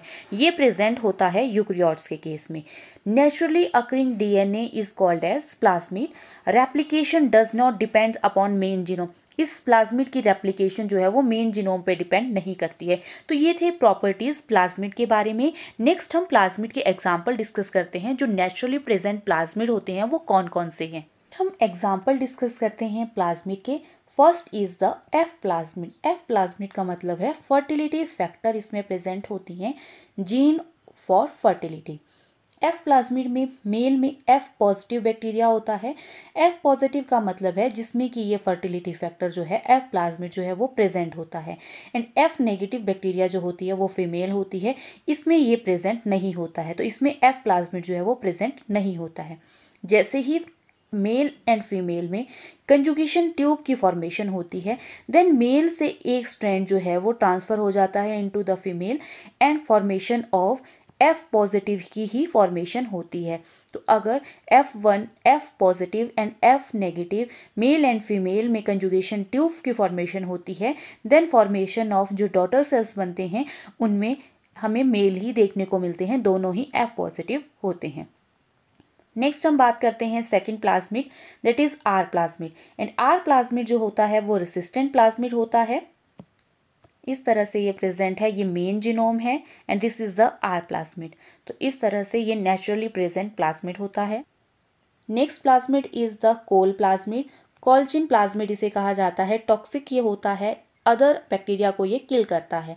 Next is degradation plasmid. ऐसा प्लाज्मिड जो gene for degradation of some compound, कुछ कंपाउंड को वो डिग्रेड करती है उसकी जीन्स। फॉर एग्जाम्पल जो टोल प्लाज्मिड होता है ऑफ पी पेटूडा, ये डीजनरेट करता है टॉलिन एंड सैलिसिलिक एसिड को, ये डीजनरेट करता है। नेक्स्ट बात करते हैं वीर प्लाज्मिड, इसे वर्युलेंस प्लाज्मिड भी कहा जाता है।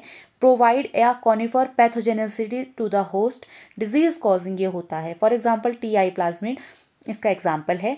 Ti plasmid found in Agrobacterium tumefaciens, और इसकी वजह से क्राउन गॉल डिजीज जो है वो कॉज होती है। नेक्स्ट इसका एग्जाम्पल है Ri plasmid, found in Agrobacterium rhizogenes and cause hairy root disease of dicot जो है ये कॉज करता है। तो ये वेरुलेंस भी प्रोवाइड करता है होस्ट में ये डिजीज कॉज करते हैं, उन्हें हम वीर प्लाज्मिड कहते हैं। नेक्स्ट हम डिस्कस करते हैं वेक्टर के बारे में। तो वेक्टर जो होते हैं कॉमनली इन्हें जीन टैक्सी कहा जाता है या डीएनए व्हीकल कहा जाता है। जो वेक्टर्स होते हैं ये मॉडिफाइड प्लाज्मिड ही होते हैं, तो क्लोनिंग वेक्टर हम इन्हें जनरली कहते हैं। Modified plasmid design for cloning of desired gene, तो क्लोनिंग वेक्टर जो होते हैं मॉडिफाइड प्लाज्मिड ही होते हैं, और इन्हें इसलिए मॉडिफाइड किया जाता है ताकि जो क्लोनिंग हमने डिजायर्ड जीन की करनी हो वो इसमें अच्छे से हो सके। तो नेक्स्ट स्टेप में इस वेक्टर के अंदर जो है जीन ऑफ इंटरेस्ट जो है वो इंसर्ट किया जाता है। तो इस वेक्टर की जो प्रॉपर्टीज होती हैं वो कौन कौन सी प्रॉपर्टीज जो है वो वेक्टर्स में होनी चाहिए ताकि जीन ऑफ इंटरेस्ट इसमें डाला जा सके। तो नेक्स्ट हम डिस्कस करते हैं properties of a vector. Vector should be small होना चाहिए, इसमें ORI region and ROP region present होना चाहिए। इस तरह से इसमें ROP रीजन प्रेजेंट होता है एंड ओरिजिन ऑफ रेप्लिकेशन इसमें प्रेजेंट होता है। This is the origin of replication region, and ये रीजन जो है इस वेक्टर में प्रेजेंट होना चाहिए। ORI must support high copy number, इसमें जो है ORI में हाई कॉपी नंबर होना चाहिए। Must have multiple copy site of different restriction endonuclease, इस तरह से इसमें डिफरेंट रिस्ट्रिक्शन एंडोन्यूक्लियस है। This is the Bam H1 जो है रिस्ट्रिक्शन एंडोन्यूक्लियस है वो है ये। This is SAL1। PVU2 जो होता है इस ROP रीजन में इसकी रिस्ट्रिक्शन साइट प्रेजेंट होती है। डायरेक्ट क्वेश्चन पूछा जाता है कि ROP रीजन में किसकी रिस्ट्रिक्शन साइट होती है, तो PV2 जो है वो रिस्ट्रिक्शन साइट होती है ROP रीजन में। देन हमारे इस तरह से हमें PST1 देखने को मिलता है, PV1 देखने को मिलता है। ये डिफरेंट रिस्ट्रिक्शन साइट हैं जो हमें इन वेक्टर्स के अंदर देखने को मिलती है। ये वेक्टर है PBR322। Must have one restriction site for specific endonuclease, तो इसमें एक ही रिस्ट्रिक्शन साइट है। फॉर एग्जांपल जैसे हाइंड 3 है तो एक ही हाइंड 3 है, इस तरह से वेरियस हाइंड 3 यहाँ नहीं देखने को मिल रहे हैं। SAL1 भी हमें एक ही देखने को मिल रहा है। तो must have one restriction site for specific endonuclease, तो स्पेसिफिक एंडोन्यूक्लियस के लिए एक ही स्पेसिफिक साइट होनी चाहिए to prevent the fragmentation of vector, ताकि अगर एक ही साइट से ये कट होता है तो इसका एक ही फ्रेगमेंट बनेगा। अगर बहुत ज़्यादा साइट्स में ये ही प्रेजेंट है तो इसकी जो साइट्स में अगर बहुत ज़्यादा कट लगेंगे तो इसके बहुत ज़्यादा फ्रेगमेंट बन सकते हैं। ताकि इसके फ्रेगमेंट्स ना बने इसके लिए वन रिस्ट्रिक्शन साइट ही होनी चाहिए स्पेसिफिक एंडोन्यूक्लियस के लिए। शुड हैव सिलेक्टेबल मार्कर, तो इसमें सिलेक्टेबल मार्कर भी होने चाहिए। जैसे इसमें अगर हम बात करें PBR322, इसमें सिलेक्टेबल मार्कर होते हैं जैसे TAT-R, R फॉर रेजिस्टेंस के लिए है। तो टैट जो है ये हमें यहाँ पर एंटीबायोटिक रेजिस्टेंस देखने को मिलता है टैट, एंड एम्पिसिलिन भी यहाँ पे प्रेजेंट होती है। दिस इज द एम्पिसिलिन, तो एम्पिसिलिन रेजिस्टेंट भी हमें देखने को मिलता है। इस तरह से ये सिलेक्टेबल मार्कर भी प्रेजेंट होने चाहिए वेक्टर के अंदर। फर्स्टली हम सिलेक्टेबल मार्कर की अगर हम बात करें तो सिलेक्टेबल जो मार्कर होते हैं इसमें हमें देखने को मिलती है properties. It can be antibiotic resistance, तो ये एंटीबायोटिक रेसिस्टेंट भी हो सकते हैं, and it can be enzyme producing, और ये एंजाइम प्रोड्यूसिंग भी हो सकते हैं। दो तरह की प्रॉपर्टी जो है वो हमें सिलेक्टेबल मार्कर की देखने को मिलती है। फर्स्ट हम डिस्कस करते हैं एंटीबायोटिक रेसिस्टेंस की। फॉर एग्जाम्पल PBR322 जो हमने देखा इसमें हमें एंटीबायोटिक रेसिस्टेंस देखने को मिलती है। दो एंटीबायोटिक्स प्रेजेंट होती है, that is ampicillin and second is the tetracycline. तो ये जो रेसिस्टेंट जीन प्रेजेंट होती हैं ये सिलेक्टेबल मार्कर होती हैं। इनका यूज़ किया जाता है ये चेक करने के लिए कि रिकम्बिनेंट बने हैं या नहीं बने हैं। तो selectable marker distinguish recombinants and non recombinants को डिस्टिंग्विश करने के लिए जो है वो इन सिलेक्टेबल मार्कर का यूज़ किया जाता है, जो हम आगे डिस्कस करेंगे कि किस तरह से इनका यूज़ किया जाता है। सेकेंड प्रॉपर्टी है एंजाइम प्रोड्यूसिंग, तो एंजाइम भी ये प्रोड्यूस करते हैं।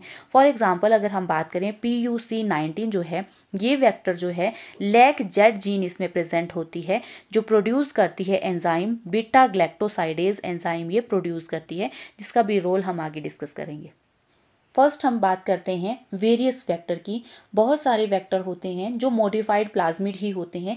फर्स्ट हम डिस्कस करते हैं वेक्टर फॉर होस्ट। अगर हमारे पास ई कोलाई या बैक्टीरिया अगर होस्ट है तो उसके लिए कौन कौन से वेक्टर जो हैं वो यूज़ किए जाते हैं। PBr322 जो है वो यूज़ किया जाता है। PBr3 जो है वो मॉडिफाइड क्लोनिंग वेक्टर है, क्लोनिंग वेक्टर ही है, ये मॉडिफाइड फॉर्म है ये। इसमें P जो है वो डिनोट कर रहा है दैट इज प्लाज्मिड को, एंड दिस BR जो है वो साइंटिस्ट के नेम से है, बॉलिवर एंड रोड्रिग्यूज। एंड 322 जो है वो इसका स्टेन कोड होता है। नेक्स्ट अगर हम इसकी प्रॉपर्टी की बात करें तो PBr322 दो एंटीबायोटिक्स इसमें प्रेजेंट होती है, एंटीबायोटिक रेसिस्टेंट जीन प्रेजेंट होती हैं जिन्हें हम सिलेक्टेबल मार्कर कहते हैं, that is ampicillin and tetracycline. And इसमें एक ORI रीजन प्रेजेंट होता है एंड एक ROP रीजन होता है। ROP को हम प्रोटीन ऑफ रेप्लिकेशन कहते हैं। एंड इसमें 8 रिस्ट्रिक्शन साइट जो हैं वो हमें देखने को मिलती है, डिफरेंट इसमें रिस्ट्रिक्शन साइट प्रेजेंट होती हैं। तो हम वेक्टर डिस्कस करते हैं PBr322। PBr322 जो वेक्टर होता है ये बैक्टीरिया के लिए होता है, ई कोलाई के लिए इस वेक्टर का यूज़ किया जाता है। इस वेक्टर की अगर हम बात करें तो इसमें एक रीजन ओरिजिन ऑफ रेप्लिकेशन का होता है एंड ROP रीजन प्रेजेंट होता है।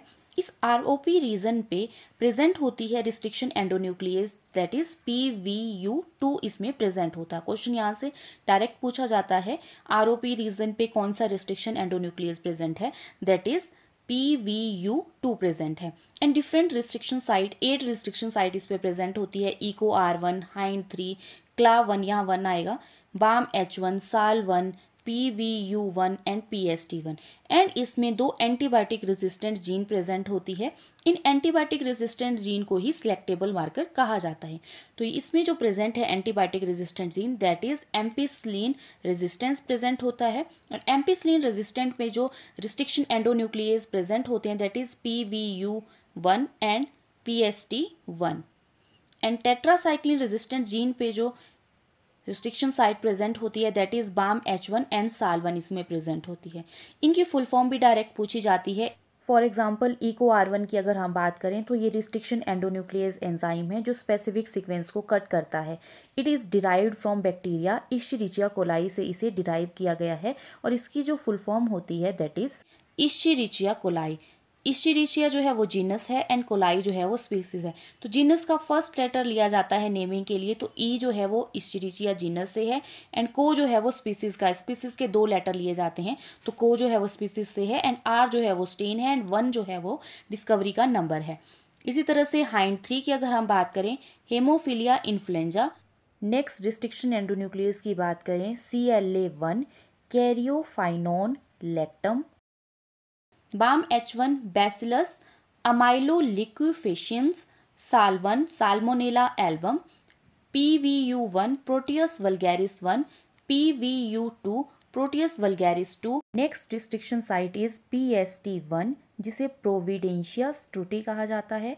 So these are the different restriction site जो PBr322 में हमें देखने को मिलती हैं।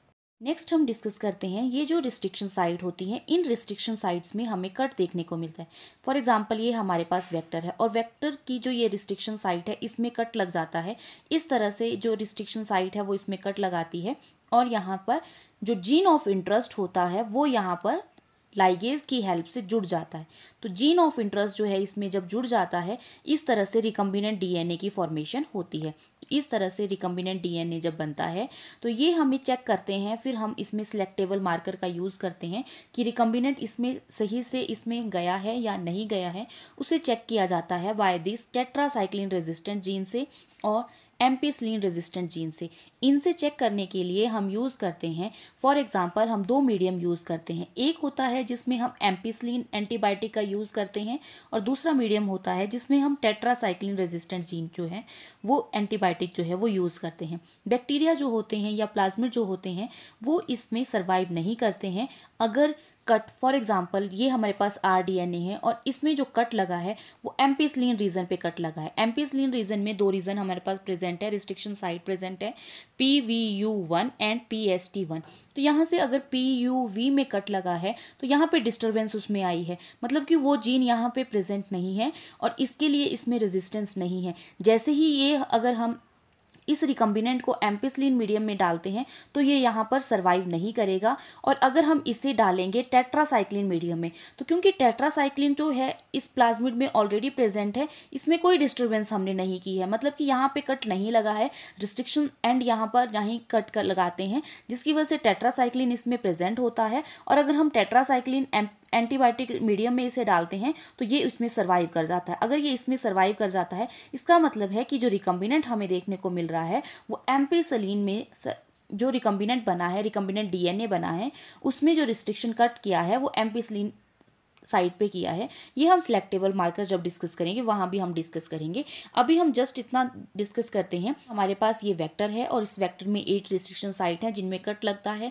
इसमें 2 हमारे पास सिलेक्टेबल मार्कर है, टेट्रासाइक्लिन रेजिस्टेंट जीन जिनमें BAM-H1 एंड SAL1 है, एंड एम्पिसिलिन रेजिस्टेंट जीन जिसमें PV1 PVU1 एंड PST1 है। हम डिस्कस करते हैं रिकम्बिनेंट सिलेक्शन। रिकम्बिनेंट सिलेक्शन का मतलब है rDNA जो फॉर्म्ड हुआ है, rDNA की फॉर्मेशन जो होती है, वेक्टर जो होता है, इस वेक्टर में जीन ऑफ इंटरेस्ट जो है वो चला गया है। अब हम ये चेक करेंगे कि जीन ऑफ इंटरेस्ट इसमें करेक्टली गया है या नहीं गया है। उन्हें चेक करने के लिए हम यूज़ करते हैं एंटीबायोटिक्स।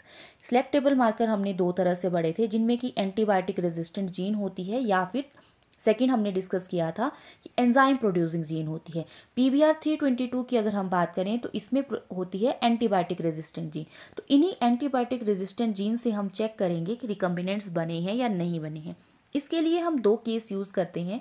फर्स्ट हम देखते हैं, इस तरह से हम कॉलोनी लेते हैं, ये एंटीबायोटिक की कॉलोनी है। और PBR 322 में जो एंटीबायोटिक होती है दैट इज़ एम्पिसिलिन होती है। एक मीडियम में हम एंटीबायोटिक जो लेंगे वो एम्पिसिलिन लेंगे और दूसरे मीडियम में हम टेट्रासाइक्लिन एंटीबायोटिक जो है वो लेते हैं। एंटीबायोटिक्स में जो बैक्टीरिया होते हैं या डीएनए होता है वो जनरली सर्वाइव नहीं करता है, लेकिन अगर उसमें एंटीबायोटिक रेजिस्टेंट जीन प्रेजेंट होती है, फॉर एग्जांपल ये हमारे पास कोई प्लाज्मिड है और इस प्लाज्मिड में एम्पिसिलिन रेजिस्टेंट जीन प्रेजेंट है, तो ये प्लाज्मिड जो है यहाँ पर सर्वाइव कर जाएगा। और अगर इस दूसरा हम इसमें प्लाज्मिड ले रहे हैं, इसमें टेट्रासाइक्लिन रेजिस्टेंट जीन है, तो ये सर्वाइव कर जाएगा। अब जो हमने rDNA लिया है, उस rDNA में हमें एंटीबायोटिक रेजिस्टेंट जो रीजन होते हैं वो देखने को मिलते हैं। इसमें रिस्ट्रिक्शन साइट जो होती हैं वो प्रेजेंट होती है। अगर उसकी रिस्ट्रिक्शन साइट जो है, फॉर एग्जांपल अगर हम बात करते हैं एम्पिसिलिन का जो रीजन होता है PVU1 या PST1, उसमें रिस्ट्रिक्शन कट लगा है और जीन ऑफ इंटरेस्ट जो है उसमें अगर गया है, इसका मतलब ये है कि एम्पिसिलिन जो रीजन है उसमें डिस्टर्बेंस आई है, तो इसमें जो रेजिस्टेंस है एम्पिसिलिन का वो अब इसमें नहीं रहा है। अगर हम इस प्लाज्मिड को एम्पिसिलिन मीडियम में डालेंगे तो उसमें वो सर्वाइव नहीं करेगा। और अगर हम इस प्लाज्मिड को डालेंगे टेट्रासाइक्लिन मीडियम में, तो इस टेट्रासाइक्लिन, क्योंकि इसमें टेट्रासाइक्लिन रेजिस्टेंट जीन पे तो कट नहीं लगा है, तो इसका मतलब कि वहाँ पे वो सर्वाइव कर जाएगा। तो अगर इस मीडियम में ये सर्वाइव कर रहा है, किसी एक एंटीबायोटिक मीडियम में ये सर्वाइव कर रहा है, तो इसका मतलब कि रिकम्बिनेंट जो है वो बना है। If colony survive only one, यहाँ वन आएगा, ओनली वन एंटीबायोटिक मीडियम, किसी एक एंटीबायोटिक मीडियम में अगर कॉलोनी सर्वाइव कर रही है, इसका मतलब कि रिकम्बिनेंट बना है। If colony select on both the antibiotic medium, मतलब कि अगर ये जो प्लाज्मिड है ये दोनों में सर्वाइव कर रहा है, एम्पिसिलिन में भी सर्वाइव कर रहा है और टेट्रासाइक्लिन में भी सर्वाइव कर रहा है, इसका मतलब कि जो रिस्ट्रिक्शन कट है, जो जीन ऑफ इंटरेस्ट है वो इसके अंदर गया ही नहीं है, जिसकी वजह से ये दोनों में रेजिस्टेंस शो कर रहा है। और ये हम पता लगा सकते हैं, अगर दोनों में वो सर्वाइव कर रहा है, इसका मतलब कि वो नॉन रिकम्बिनेंट है। तो इस तरह से इन्हें चेक किया जाता है। तो रिकम्बिनेंट में भी अगर हम देखते हैं तो हमने 2 केस इसमें डिस्कस किए। If vector survive in ampicillin medium, अगर वेक्टर जो है वो एम्पिसिलिन मीडियम में सर्वाइव कर रहा है, इसका मतलब ऐसा है कि इंसर्शन जो इनएक्टिवेशन हुआ है वो टेट्रासाइक्लिन में हुआ है, मतलब कि जो लाइगेशन हुआ है जीन ऑफ इंटरेस्ट का वो टेट्रासाइक्लिन रीजन पे हुआ है, टेट्रासाइक्लिन रीजन पे डिस्टर्बेंस हुई है और इस रीजन पे जीन ऑफ इंटरेस्ट जो है वो लगा है, तो ये एम्पिसिलिन मीडियम में ये कॉलोनी जो है वो सर्वाइव करेगी। सेकेंड अगर हम बात करें, if vector survive in tetracycline region, अगर वेक्टर जो है वो टेट्रासाइक्लिन रीजन पे सर्वाइव कर रहा है, तो इसका मतलब इंसर्शन इनएक्टिवेशन जो है वो एम्पिसिलिन रीजन का हुआ है, तो मतलब जीन ऑफ इंटरेस्ट जो है वो एम्पिसिलिन रीजन पे लगा हुआ है, जिसकी वजह से एम्पिसिलिन रीजन भी ये सर्वाइव नहीं कर रहा है, ये सर्वाइव कर रहा है टेट्रासाइक्लिन पे। तो लाइगेशन जो है वो एम्पिसिलिन रीजन पे हुआ है। इस तरह से हम रिकम्बिनेंट को चेक करते हैं अगर किसी एक ही कॉलोनी में वो सर्वाइव कर रहा है। लेकिन अगर बोथ केसेस में वो दोनों कॉलोनी में सर्वाइव कर रहा है, बोथ कॉलोनी में अगर वो सर्वाइव कर रहा है, इसका मतलब है वो नॉन रिकम्बिनेंट है, उसमें जीन ऑफ इंटरेस्ट जो है वो किसी भी साइट पे नहीं गया है। तो इस तरह से हम रिकम्बिनेंट और नॉन रिकम्बिनेंट जो है वो चेक कर सकते हैं। सेकेंड वेक्टर हम डिस्कस करते हैं PUC19। इस वेक्टर का यूज़ भी बैक्टीरिया के केस में किया जाता है। P फॉर प्लाज्मिड, UC इसे यूनिवर्सिटी ऑफ कैलिफोर्निया में डिस्कवर किया गया था। कोड इसका ये 19 एंड फर्स्ट इसे डेवलप किया था बाय मेसिंग एंड कोवर्कर ने। और ये भी वेक्टर जो है वो बैक्टीरिया के लिए ही यूज़ किया जाता है। और इसमें जो सिलेक्टेबल मार्कर होता है वो एंजाइम प्रोड्यूसिंग होता है। तो हमने सिलेक्टेबल मार्कर दो तरह के पढ़े हैं, एंटीबायोटिक प्रोड्यूसिंग भी पढ़ा है एंड सेकंड हम डिस्कस करेंगे एंजाइम प्रोड्यूसिंग। एंटीबायोटिक प्रोड्यूसिंग हमने PBR 322 डिस्कस किया है। अब हम डिस्कस कर रहे हैं सिलेक्टेबल मार्कर जो एंजाइम प्रोड्यूसिंग जीन जो है वो प्रोड्यूस करता है। इसमें होता है LAC-Z जीन। इस तरह से LAC-Z जीन इसमें प्रेजेंट होती है इस वेक्टर में, और ये LAC-Z जीन जो है वो प्रोड्यूस करती है बीटा ग्लैक्टोसाइडेज एंजाइम, ये प्रोड्यूस करती है। और इस बीटा ग्लैक्टोसाइडेज एंजाइम का जो रोल होता है ये एक्स गैल होता है। ये एक्स गैल कलरलेस कंपाउंड होता है। इसका एक्स गैल की अगर हम बात करें 5 ब्रोमो 4 क्लोरो 3 आयोडोनाइल 3 ग्लैक्टोसाइडेज इसका नेम है। और इस कंपाउंड को ये कन्वर्ट करता है बीटा ग्लैक्टोसाइडेज की प्रेजेंस में। ये एक्स गैल जो है वो कलर्ड चेंज होता है, क्रोमोजेनिक सब्सटेंस में चेंज होता है जो कि ब्लू कलर अपीयर होता है। तो इसकी जो ब्लू कलर की अपीयरेंस होती है इस बीटा ग्लैक्टोसाइडेज की प्रेजेंस में ही ये ब्लू कलर में चेंज होता है। तो इस तरह से ये LAC-Z जीन जो है वो एंजाइम प्रोड्यूसिंग जीन होती है जो प्रोड्यूस करती है इस बीटा ग्लैक्टोसाइडेज को। जो ये सिलेक्टेबल मार्कर होते हैं, तो साइंटिस्ट जब भी वेक्टर को कट करते हैं, रिस्ट्रिक्शन साइट से कट करते हैं, तो ये इन्हीं सिलेक्टेबल मार्कर का यूज़ करते हैं रिस्ट्रिक्शन साइट को कट करने के लिए। अगर हमने PBR 322 पढ़ा था तो उसमें एम्पिसिलिन रेजिस्टेंट जीन होती है और टेट्रासाइक्लिन रेजिस्टेंट जीन होती है। एम्पिसिलिन में रिस्ट्रिक्शन एंडोन्यूक्लियस होते हैं PST1 and PVU1 and BAM-H1 and SAL1 जो होता है वो टेट्रासाइक्लिन में रिस्ट्रिक्शन एंडोन्यूक्लियस होता है। तो इन्हीं रिस्ट्रिक्शन साइट से जो है वो कट किया जाता है वेक्टर को, ताकि इनका जो सिलेक्टेबल मार्कर का यूज़ करके हम रिकम्बिनेंट और नॉन रिकम्बिनेंट जो है वो इजीली फिर चेक कर सकें। प्लाज्मिड को या वेक्टर को कट करने के लिए रिस्ट्रिक्शन एंडोन्यूक्लियस यूज़ होता है, वही सेम रिस्ट्रिक्शन एंडोन्यूक्लियस जो है वो DNA में भी यूज़ किया जाता है। तो DNA के फ्रेगमेंट कट करने के लिए भी सेम रिस्ट्रिक्शन एंडोन्यूक्लियस का यूज़ किया जाता है। तो साइंटिस्ट जो होते हैं ये हमेशा यूज़ करते हैं इसी सिलेक्टेबल मार्कर को as a restriction endonuclease enzyme, ताकि वो आगे जो है रिकम्बिनेंट और नॉन रिकम्बिनेंट को ईजिली इसमें से फाइंड आउट कर सकें। नेक्स्ट इसमें हम बात करते हैं रिकम्बिनेंट सिलेक्शन जो है PUC19 के केस में किस तरह से की जाती है। और इसके लिए यूज़ किया जाता है ब्लू वाइट स्क्रीनिंग टेस्ट इसे कहा जाता है, या एंजाइमेटिक स्क्रीनिंग टेस्ट भी इसे ही कहा जाता है। तो इसका यूज़ किया जाता है। एक्स गैल जो है वो क्रोमोजेनिक सब्सटेंस जो है कलर प्रोड्यूसिंग होता है इस LAC-Z जीन से। LAC-Z जीन जो है वो एंजाइम प्रोड्यूस करती है बीटा ग्लैक्टोसाइडेज एंजाइम, जो कि इस एक्स गैल को क्रोमोजेनिक सब्सटेंस में कन्वर्ट करता है। ब्लू कलर जो है इसमें अपीयर होता है। लेकिन अगर इस LAC-Z जीन में यहाँ पर कोई जीन ऑफ इंटरेस्ट जो DNA हमारा वो यहाँ पर अटैच हो जाएगा। जब LAC-Z जीन जो है वो रिस्ट्रिक्शन एंडोन्यूक्लियस जब इसको कट कर देगा तो LAC-Z जीन की जगह यहाँ पर रिस्ट्रिक्शन एंडोन्यूक्लियस जब जो जुड़ जाएगा तो इसमें डिस्टर्बेंस जो है वो क्रिएट हो जाएगी और ये बीटा ग्लैक्टोसाइडेज जो है वो नहीं प्रोड्यूस कर पाएगा। तो इसमें जो कलर है एक्स गैल का वो कलरलेस ही हमें देखने को मिलेगा, ब्लू कलर जो है वो अपीयर नहीं होगा। इस तरह से रिकम्बिनेंट और नॉन रिकम्बिनेंट जो है वो चेक किए जाते हैं। नेक्स्ट इसी के केस को हम डिस्कस करते हैं कि कैसे हमें पता चलेगा रिकम्बिनेंट बना है या नहीं बना है। फर्स्ट केस है, इसमें हम इस तरह से ट्यूब में PUC19 लेंगे और इसमें जो जीन ऑफ इंटरेस्ट है वो हमारा चेक करेंगे कि क्या इस PUC19 वेक्टर में हमारा जीन ऑफ इंटरेस्ट जो है वो इंसर्ट हुआ है या नहीं हुआ है। इस तरह से ये हम चेक करने के लिए इसमें हम एक्स गैल जो है वो कलरलेस वो भी इसमें पुट करते हैं। अगर यहाँ पे PUC19 जो है उसमें LAC-Z जीन जो है वो प्रेजेंट होगी अगर उसमें डिस्टरबेंस नहीं होगी तो ये बीटा ग्लैक्टोसाइडेज जो है उसको प्रोड्यूस करेगी, और ये बीटा ग्लैक्टोसाइडेज जो है इस एक्स गैल को कलर में चेंज कर देगा, ब्लू कलर में।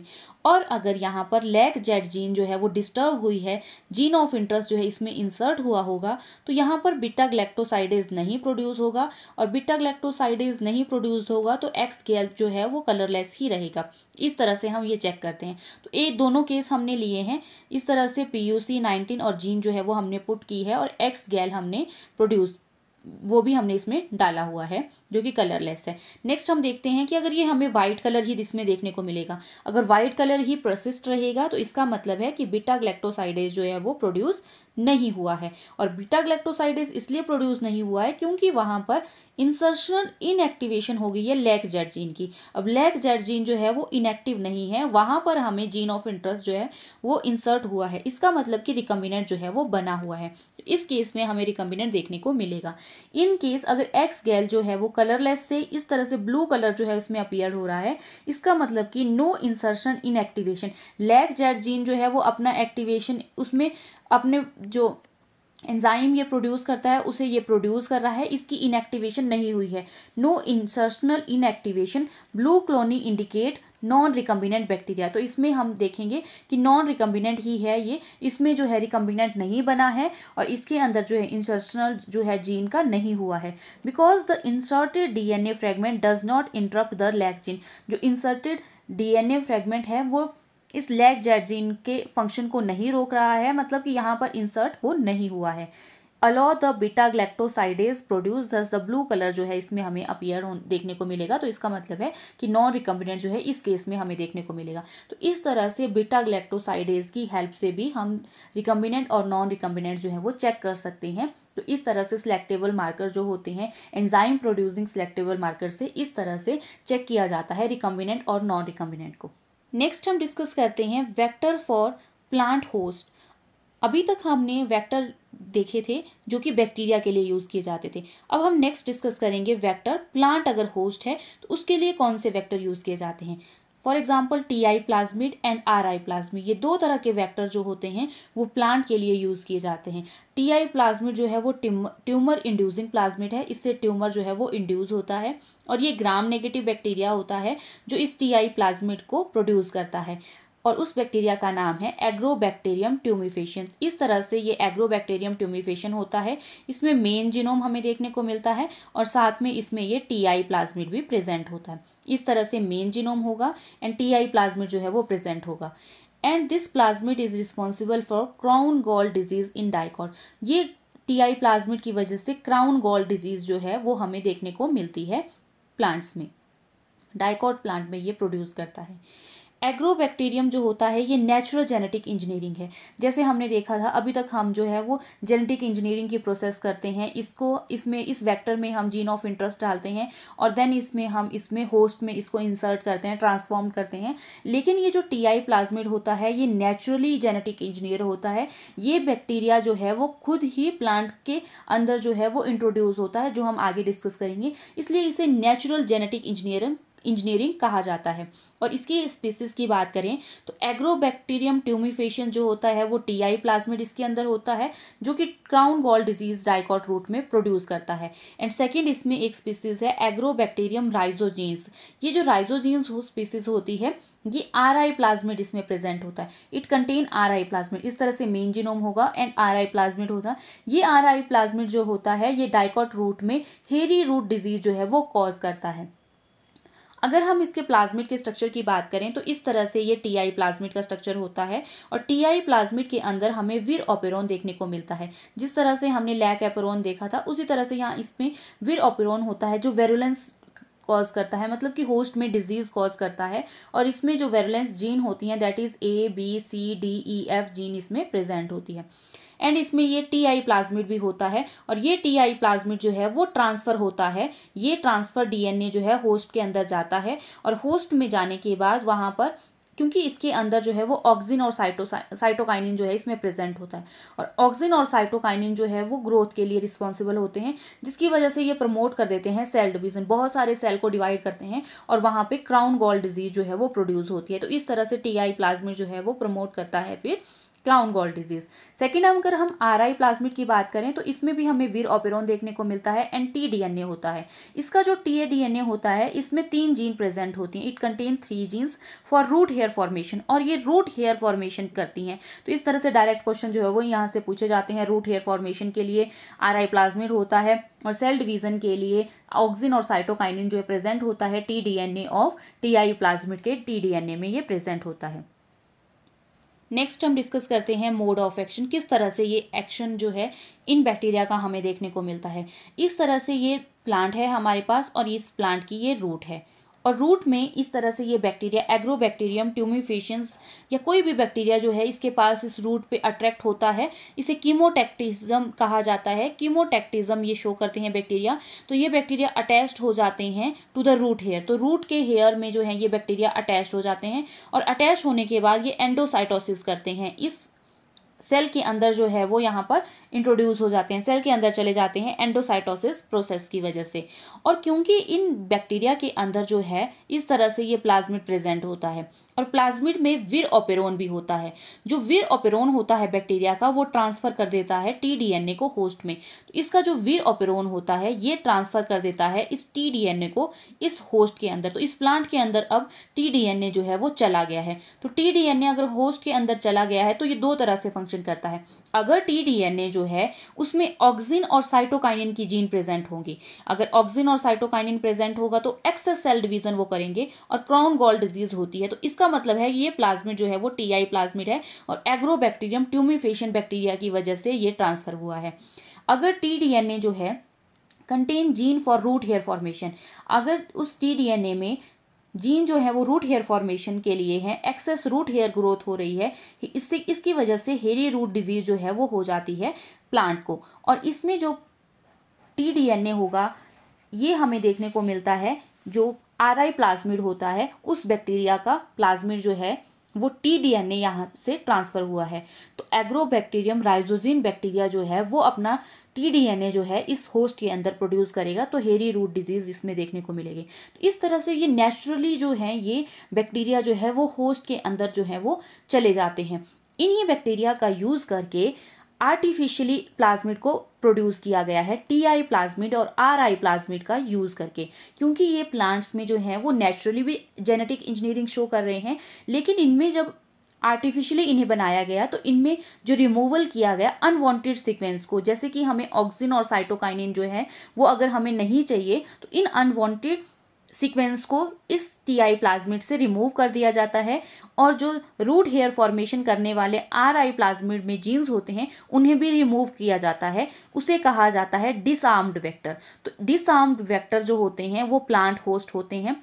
प्लांट में इस तरह से इन टीआई प्लाज्मिड और आरआई प्लाज्मिड का यूज किया जाता है अगर हमने जीन ऑफ इंटरेस्ट जो है वो प्लांट में इंट्रोड्यूस करना हो। तो क्योंकि ये नेचुरली जो है वो प्लांट के अंदर जो है वो मूव कर सकते हैं, इसलिए इन टीआई प्लाज्मिड का यूज किया जाता है, जीन ऑफ इंटरेस्ट इनमें डाला जाता है, और जिसकी वजह से ये प्लांट के अंदर जो है वो इंट्रोड्यूस होते हैं। लेकिन इनकी जो जीन प्रोड्यूसिंग होती हैं ऑक्सिन और साइटोकाइनिन, ये प्रोड्यूसिंग जीन्स होती हैं, उन्हें डिसआर्म्ड कर दिया जाता है। तो इन्हें disarmed vector for plant host कहा जाता है। तो इस तरह से ये प्लांट में जो है इन वेक्टर का यूज किया जाता है, टीआई प्लाज्मिड और आरआई प्लाज्मिड का। थर्ड हम डिस्कस करते हैं वेक्टर फॉर एनिमल होस्ट। तो इसी तरह से एनिमल होस्ट के लिए जो वेक्टर यूज किया जाता है दैट इज रिट्रोवायरल वेक्टर। ये वेक्टर फाउंड होता है रिट्रोवायरस में। ये भी नेचुरली प्रेजेंट होता है, और रिट्रोवायरस जो है वो इंट्रोड्यूस हो जाता है into the animal host. Naturally ये इंट्रोड्यूस होता है, लेकिन इसमें भी डिजीज कॉजिंग जीन प्रेजेंट होती हैं। अगर हमने जीन ऑफ इंटरेस्ट जो है वो एनिमल होस्ट में डालना हो तो इस तरह में इस सबसे पहले जो है इसकी जो डिसआर्म्ड की जाती है, जो डिजीज प्रोड्यूसिंग जीन्स होती हैं इसकी, उन्हें डिसआर्म्ड कर दिया जाता है। तो डिसआर्म्ड करने के बाद इस नेचुरल वेक्टर को हम आर्टिफिशियली इंट्रोड्यूस करते हैं इनटू द एनिमल होस्ट। तो एनिमल होस्ट के लिए जो वेक्टर यूज किया जाता है दैट इज रिट्रोवायरल वेक्टर, और इसमें भी हम डिसआर्म्ड इसे करते हैं ताकि डिजीज कॉजिंग जीन्स जो होती हैं वो इससे रिमूव हो सके, और हम जो जीन ऑफ इंटरेस्ट हमने होस्ट के अंदर या एनिमल के अंदर इंट्रोड्यूस करना हो तो इस रिट्रोवायरल का फिर हम यूज करते हैं। फोर्थ हम बात करते हैं वेक्टर फॉर इंसेक्ट। तो इंसेक्ट्स के लिए जो वेक्टर यूज किया जाता है दैट इज बक्लोवायरल वेक्टर का यूज किया जाता है। इसी तरह से वेक्टर फॉर ड्रोसोफिला के लिए यूज किया जाता है पी एलिमेंट वेक्टर का यूज़ किया जाता है। So these are the vectors जो हम वेरियस होस्ट के लिए यूज़ कर सकते हैं, बैक्टीरिया के लिए, प्लांट के लिए, एनिमल के लिए, इंसेक्ट्स के लिए एंड ड्रोसोफिला के लिए। इस तरह से हम ये वेक्टर का यूज़ करते हैं।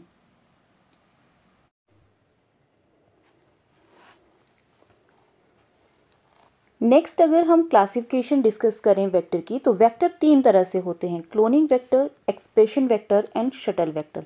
जो क्लोनिंग वेक्टर होते हैं अभी जो हमने डिस्कस किए वो सभी क्लोनिंग वेक्टर थे। क्लोनिंग वेक्टर का मतलब होता है help in transferring of foreign gene into the host. जो फॉरेन जीन होते हैं उन्हें होस्ट में ट्रांसफर करने के लिए हम इन क्लोनिंग वेक्टर का यूज़ करते हैं। सेकेंड हम बात करते हैं एक्सप्रेशन वेक्टर। एक्सप्रेशन वेक्टर जो होते हैं इनमें contain efficient machinery for cloning. इनमें क्लोनिंग तो साथ में की जाती है, क्लोनिंग के लिए ये रोल प्ले करते हैं, लेकिन साथ में जो एक्सप्रेशन ऑफ फॉरेन जीन होता है उसके लिए भी इनमें हमें जीन्स देखने को मिलती हैं। थर्ड हम बात करते हैं शटल वेक्टर। शटल वेक्टर का जो फंक्शन होता है बाई फंक्शन वेक्टर इन्हें कहा जाता है। ये रेप्लिकेट करते हैं into different origin of different species, can be used for prokaryote as well as eukaryotes. तो इनका इस तरह के जो वेक्टर होते हैं, शटल वेक्टर जो होते हैं, इन्हें हम बाई फंक्शन वेक्टर भी कहते हैं, क्योंकि ये रेप्लिकेट करते हैं टू डिफरेंट जो ओरिजिन की स्पीसीज होती हैं, डिफरेंट स्पीसीज में जो हैं ये रेप्लिकेट कर सकते हैं, प्रोकैरियोट्स में भी and as well as eukaryotes में। तो इस तरह से ये 3 वेक्टर जो हैं वो इम्पॉर्टेंट होते हैं।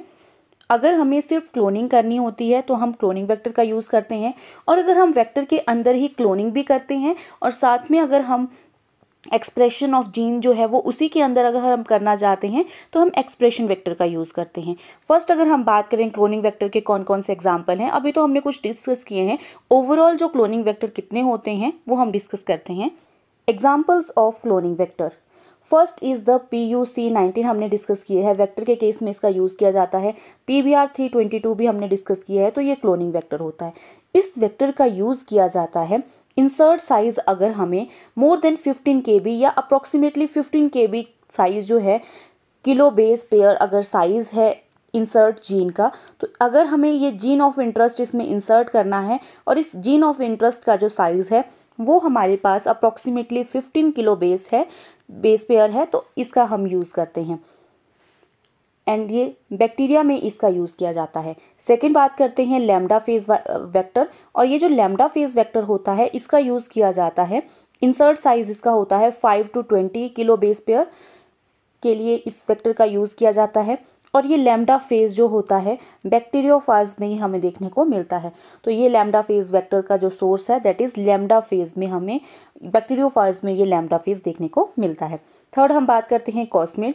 कॉस्मिड वेक्टर का यूज़ किया जाता है अगर हमें जीन ऑफ इंटरेस्ट इंसर्ट करना हो, अप्रॉक्सीमेटली साइज है 35 to 45 किलो बेस पेयर का, अगर हमारे पास जीन ऑफ इंटरेस्ट है उसे हमने इंसर्ट करना हो तो कॉस्मिड वेक्टर का यूज़ किया जाता है। और कॉस्मिड वेक्टर जो बनते हैं इनका जो सोर्स होता है हाइब्रिड किया जाता है, मतलब कि 2 वेक्टर का मिलाकर जो है वो कॉस्मिड बनाया जाता है। तो lambda phase virus and bacterial plasmid का यूज़ करके इस कॉस्मिड वेक्टर को बनाया जाता है।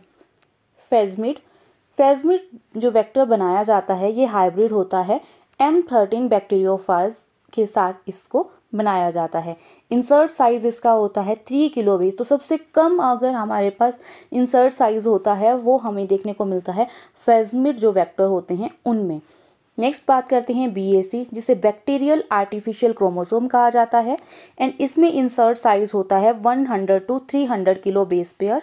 डेवलप्ड फ्रॉम ये बने होते हैं जो F प्लाज्मिड होता है ई कोलाई का, F प्लाज्मिड ई कोलाई का, और साथ में जो ओरिजिन ऑफ रेप्लिकेशन रीजन होता है प्लाज्मिड का उससे इसे डेवलप किया जाता है। और ह्यूमन जीनोम प्रोजेक्ट में इस वेक्टर का यूज़ किया जाता है। Next is yeast artificial chromosome. Yeast artificial chromosome first artificial chromosome इससे बनाया गया था, developed by the David Burke and George Carle and Olson in 1987 में इन्होंने ये डेवलप किया था ईस्ट आर्टिफिशियल क्रोमोसोम। तो ये फर्स्ट आर्टिफिशियल क्रोमोसोम डेवलप किया गया था, और इनमें जो इंसर्ट साइज होता है up to 1000 kilo base pair जो है इंसर्ट साइज है इसका। ह्यूमन जीनोम प्रोजेक्ट में इसका भी यूज़ किया जाता है। और इसे बनाया गया है, number of east gene use किए गए हैं, सैक्रोमाइसिस सर्विसिए की जीन को यूज़ किया गया है, जो टेलोमियर होता है और जो सेंट्रोमियर है वो यूज़ किया गया है सैक्रोमाइसिस सर्विसिए का, और जो ओरिजिन ऑफ रेप्लिकेशन रीजन होता है वो बैक्टीरियल प्लाज्मिड का यूज़ किया गया है। इस तरह से इस ईस्ट आर्टिफिशियल क्रोमोसोम को बनाया गया है और इसे एज ए वेक्टर यूज़ किया जाता है। ह्यूमन जीनोम प्रोजेक्ट में इसका यूज़ किया जाता है। Next is PAC, P1 derived artificial chromosome इसे कहा जाता है। इसका insert size approximately 150 kilo base pair होता है और फॉर्म्ड बाय, ये बनता है combining of P1 bacteriophage vector को साथ में BAC बैक्टीरियल आर्टिफिशियल क्रोमोसोम से इस वेक्टर को बनाया जाता है। Next is HAC, human artificial chromosome, इसे मेलेनियन आर्टिफिशियल क्रोमोसोम भी कहा जाता है और इसमें जो इंसर्ट साइज होता है more than 1000 kilo base pair होता है, that is approximately 1 mega base pair जो है वो देखने को मिलता है। फॉर्म्ड बाय, अगर हम बात करें किस तरह से ये बनता है, तो मेमेलियन का सेंट्रोमियर और टीलोमियर लेकर and origin of replication bacterial plasmid से मिलाकर जो है इस क्रोमोसोम को बनाया जाता है, जिसे ह्यूमन आर्टिफिशियल क्रोमोसोम कहा जाता है। तो इसे भी एज ए वेक्टर यूज़ किया जाता है। ये क्लोनिंग वेक्टर है। So these are the example of cloning vectors. Next हम डिस्कस करते हैं एक्सप्रेशन वेक्टर। तो एक्सप्रेशन वेक्टर हमने ऑलरेडी डिस्कस किया है। इसका जो इंपॉर्टेंट रोल होता है, ये क्लोनिंग भी करता है एज वेल एज साथ में ये एक्सप्रेशन ऑफ जीन जो है वो भी करता है। तो क्लोनिंग तो हमने ऑलरेडी डिस्कस किया है, एक्सप्रेशन ऑफ जीन ये किस तरह से करता है। तो feature of expression of vector, तो एक्सप्रेशन वेक्टर के लिए क्या क्या फीचर होने चाहिए, तो इसमें इन वेक्टर में प्रमोटर रीजन भी होना चाहिए फॉर ट्रांसक्रिप्शन के लिए। तो प्रमोटर रीजन अगर होगा तो वो ट्रांसक्राइब कर सकते हैं उनको, और देन ट्रांसलेशनल सिग्नल सीक्वेंस भी होना चाहिए, और उस वेक्टर के अंदर राइबोसोम बाइंडिंग साइट होनी चाहिए, start codon and stop codon होना चाहिए, ताकि वो ट्रांसलेशन की प्रोसेस को भी कर सके, क्योंकि ट्रांसलेशन की प्रोसेस से ही RNA जो है वो कन्वर्ट होता है इनटू प्रोटीन। तो उसी तरह से ट्रांसलेशन की प्रोसेस भी वहाँ होनी चाहिए। तो ये साइट्स जो हैं उस वेक्टर में प्रेजेंट होनी चाहिए ताकि वो ट्रांसलेशन कर सके। एंड हाई कॉपी नंबर जो है इस वेक्टर का होना चाहिए। मोर अगर कॉपी नंबर होगा वेक्टर का तो more amount of clone gene उसमें बनेंगी, hence the more product is formed. तो ज़्यादा से ज़्यादा जो है वो प्रोडक्ट फिर हमें देखने को मिलेगा। तो इस तरह से ये एक्सप्रेशन वेक्टर का यूज़ किया जाता है। सो this is all about vector. Next हम डिस्कस करते हैं नेक्स्ट स्टेप। अभी तक हमने 5 स्टेप डिस्कस कर लिए हैं, जिसमें कि हमने जो डिज़ायर्ड जीन ऑफ इंटरेस्ट है और वेक्टर है उन्हें हमने सबसे पहले आइसोलेट किया। आइसोलेट करने के बाद उन्हें कट किया हमने रिस्ट्रिक्शन एंडोन्यूक्लियस से, देन जेल इलेक्ट्रोफोरेसिस में हमने उनको सेपरेट कर लिया एंड एम्प्लीफिकेशन की हमने PCR टेक्निक की हेल्प से इन सभी को हमने एम्प्लीफाइड कर लिया, नंबर ऑफ कॉपी जो है उसकी बना दी। Then formation of recombinant DNA, जो rDNA है उसकी जो फॉर्मेशन होती है उसके लिए हमें फॉलोइंग स्टेप जो है वो रिक्वायर्ड होते हैं। देन फॉर्मेशन ऑफ रिकम्बिनेंट या rDNA की फॉर्मेशन होती है। इसके लिए जो स्टेप हैं, सबसे पहले बात करते हैं ओपनिंग ऑफ वेक्टर, क्योंकि वेक्टर जो होता है वो इस तरह से हमारे पास प्रेजेंट होता है, circular double standard vector present होता है। सबसे पहले जो है ये इस तरह से लीनियर फॉर्म में जो है इसे किया जाता है। तो लीनियर फॉर्म की अगर हम बात करें, इसके 5' एंड में फॉस्फेट प्रेजेंट होता है। इस फॉस्फेट के साथ जो है ये जुड़ा हुआ होता है एंड OH जो है वो हमने इससे इस तरह से इन्हें सेपरेट करके 3' एंड पे हमें OH देखने को मिलता है। अगर हम इस लीनियर स्ट्रक्चर में इस फॉस्फेट को यहाँ से रिमूव करेंगे तभी ये हमें लीनियर देखने को मिलेगा, नहीं तो ये फिर से फॉस्फोडाइएस्टर बॉन्ड जो है वो बना सकता है। तो इसके लिए हम क्या करते हैं, अल्केलाइन फॉस्फेट जो होता है वो रिमूव कर देता है फॉस्फेट ग्रुप को फ्रॉम द 5' एंड। तो अल्केलाइन फॉस्फेट टेज के साथ इसे ट्रीट किया जाता है, जिससे कि ये फॉस्फेट ग्रुप यहाँ से रिमूव हो जाता है।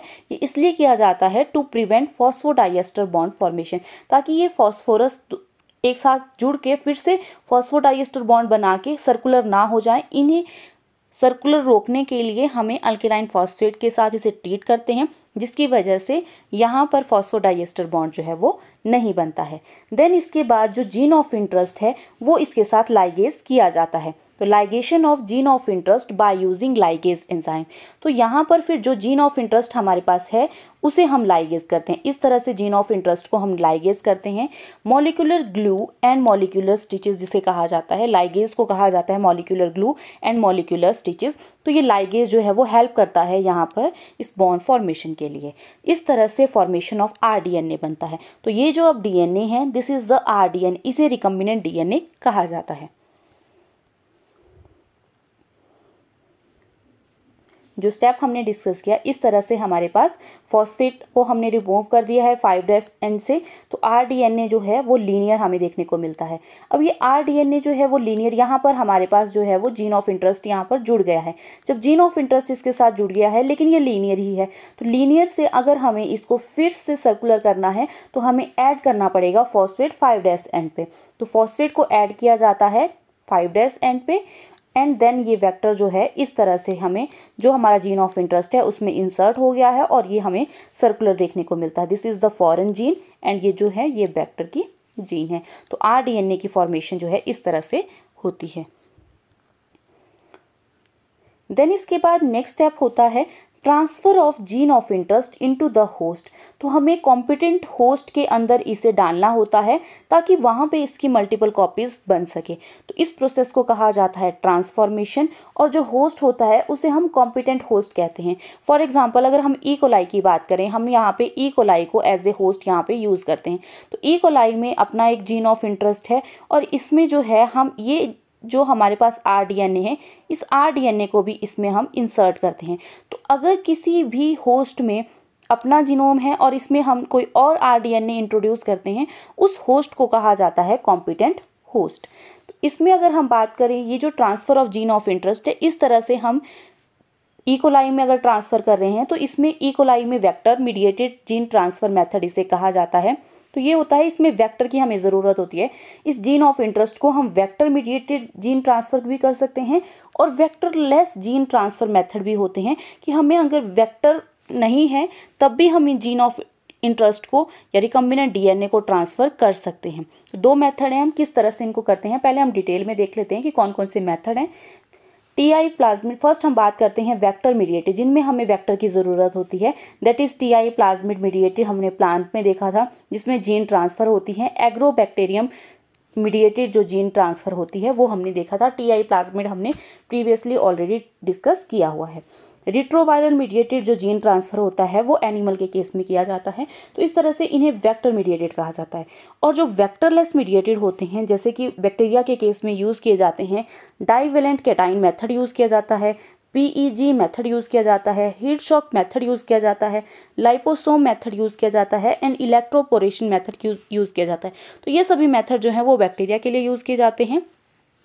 जीन गन मेथड जो है वो प्लांट के लिए यूज़ किया जाता है एंड माइक्रो इंजेक्शन मेथड जो है वो एनिमल के लिए यूज़ किया जाता है। तो इस तरह से ये डिफरेंट मेथड हैं जो यूज़ किए जाते हैं। इन्हें वेक्टरलेस ट्रांसफ़र मेथड कहा जाता है। तो इन्हें हम अब डिटेल में डिस्कस करते हैं।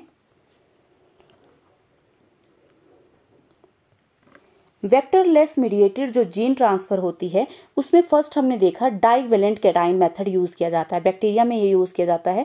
तो डाइवेलेंट कैटाइन यूज़ किए जाते हैं, मैग्नीशियम क्लोराइड हो गया, कैल्शियम क्लोराइड हो गया। इस तरह से फॉर एग्जांपल हम एक बीकर लेते हैं या ट्यूब लेते हैं, टेस्ट ट्यूब लेते हैं, उसमें हमने ये बैक्टीरिया डाला है एंड जो जीन ऑफ इंटरेस्ट है वो भी हमने डाला है।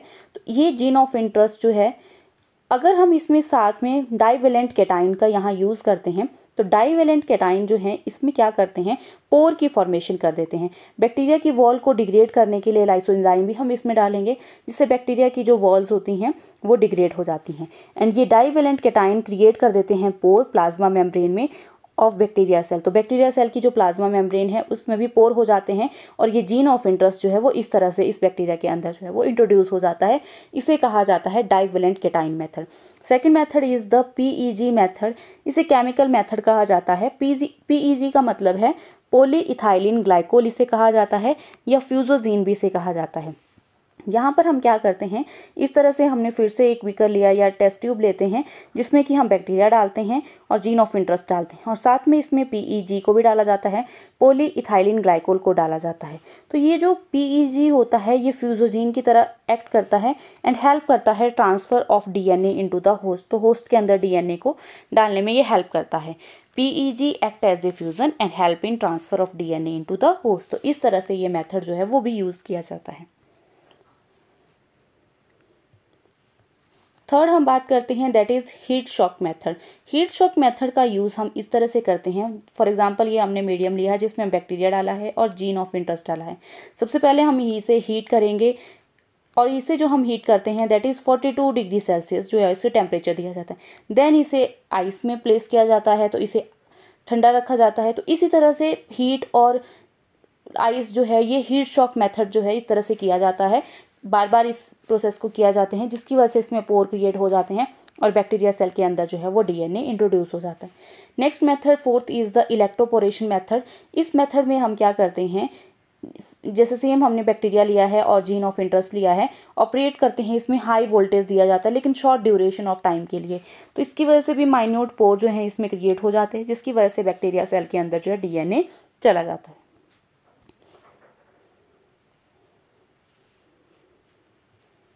नेक्स्ट मेथड है liposome method.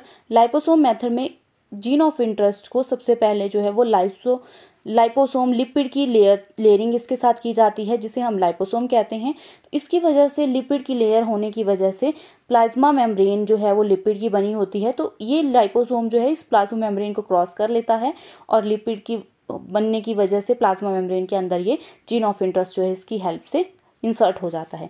Next six method है जीन गन मेथड। इसे बायोलिस्टिक मेथड भी कहा जाता है या पार्टिकल बम्बार्डिंग मेथड इसे कहा जाता है। ये प्लांट के लिए यूज़ किया जाता है क्योंकि प्लांट के केस में जो न्यूक्लियस होता है वो पेरिफेरी में हमें देखने को मिलता है, क्योंकि इस बिग सेंटर वैक्यूल जो है वो सेंटर में प्रेजेंट होता है जिसकी वजह से न्यूक्लियस जो है वो पेरिफेरी में होता है। तो अगर हम पेरिफेरी में न्यूक्लियस प्रेजेंट है और हमें जीन ऑफ इंटरेस्ट जो है वो डालना है तो उसे हम जीन गन मेथड से डाल सकते हैं। सबसे पहले जो हमारे पास जीन होता है उसे हम गोल्ड या टंगस्टन से उसे कोटिंग कर देते हैं, क्योंकि गोल्ड और टंगस्टन जो होते हैं ये हाई वेलोसिटी पार्टिकल्स होते हैं। जैसे हम शूट करते हैं प्लांट पार्ट पे या प्लांट सेल में तो ये जल्दी से वेलोसिटी क्योंकि इनकी ज़्यादा होती है तो ईजिली जो है वो मतलब कि पेरिफेरी में अगर न्यूक्लियस है तो उसमें ये परकुलेट कर जाते हैं। तो इस तरह से ये जीन गन मेथड जो है वो प्लांट में यूज़ किया जाता है। Seven method is the micro injection method या इसे माइक्रो पिपेट मेथड भी कहा जाता है। एनिमल के केस में इसका यूज़ किया जाता है। इस तरह से इंजेक्शन के अंदर जीन ऑफ इंटरेस्ट डाला जाता है और एनिमल सेल के अंदर जो है वो इंट्रोड्यूस किया जाता है जीन ऑफ इंटरेस्ट को। So these are the method जो हम करते हैं ट्रांसफ़र ऑफ जीन अगर वेक्टरलेस मीडियम अगर हम यूज़ करते हैं। देन इसके बाद हमारा नेक्स्ट स्टेप होता है, अगर जीन ऑफ इंटरेस्ट जो है वो हमने इंसर्ट कर लिया है उसके बाद होता है biosynthetic phase, obtaining of foreign gene product. तो फॉरेन जो पार्टिकल्स होते हैं, जीन्स होते हैं, उनके प्रोडक्ट को बनाने के लिए इस मेथड का यूज़ किया जाता है। जो हमारे पास हेटरोलोगस होस्ट होता है उसका हम यूज़ करते हैं, उसमें ये प्रोसेस होती है। तो बायोरिएक्टर का यूज़ किया जाता है इस प्रोसेस के लिए। Bioreactor is used as a cultivate the host cell. ताकि बायोरिएक्टर का यूज़ इसलिए किया जाता है क्योंकि होस्ट जो है वो ज़्यादा से ज़्यादा मल्टीप्लाई करे, allowing the large scale production of the recombinant protein, और जिसकी वजह से प्रोटीन जो है वो ज़्यादा से ज़्यादा इसमें बने। तो इस तरह से ये हमारे पास बायोरिएक्टर है।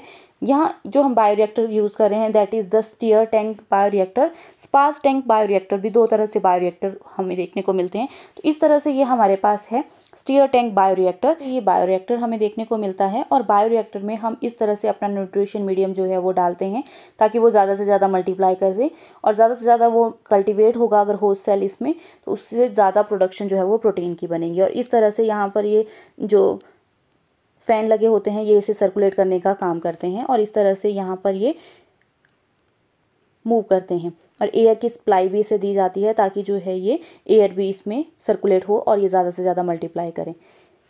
बाहर जो है ये थर्मल जैकेट होती है, कूलिंग वाटर सप्लाई से दी जाती है। इसमें न्यूट्रिएंट्स जो हैं वो डाले जाते हैं ताकि ज़्यादा से ज़्यादा जो है ये ग्रो करें और इस तरह से जो वेस्ट होता है उसे यहाँ से निकाल भी दिया जाता है। तो इस तरह से बायोरिएक्टर का यूज़ किया जाता है। नेक्स्ट जो फाइनल स्टेप होता है ये हमें देखने को मिलता है after biosynthetic phase the product is separated and purified through the series of process called as downstream processing उसे कहा जाता है।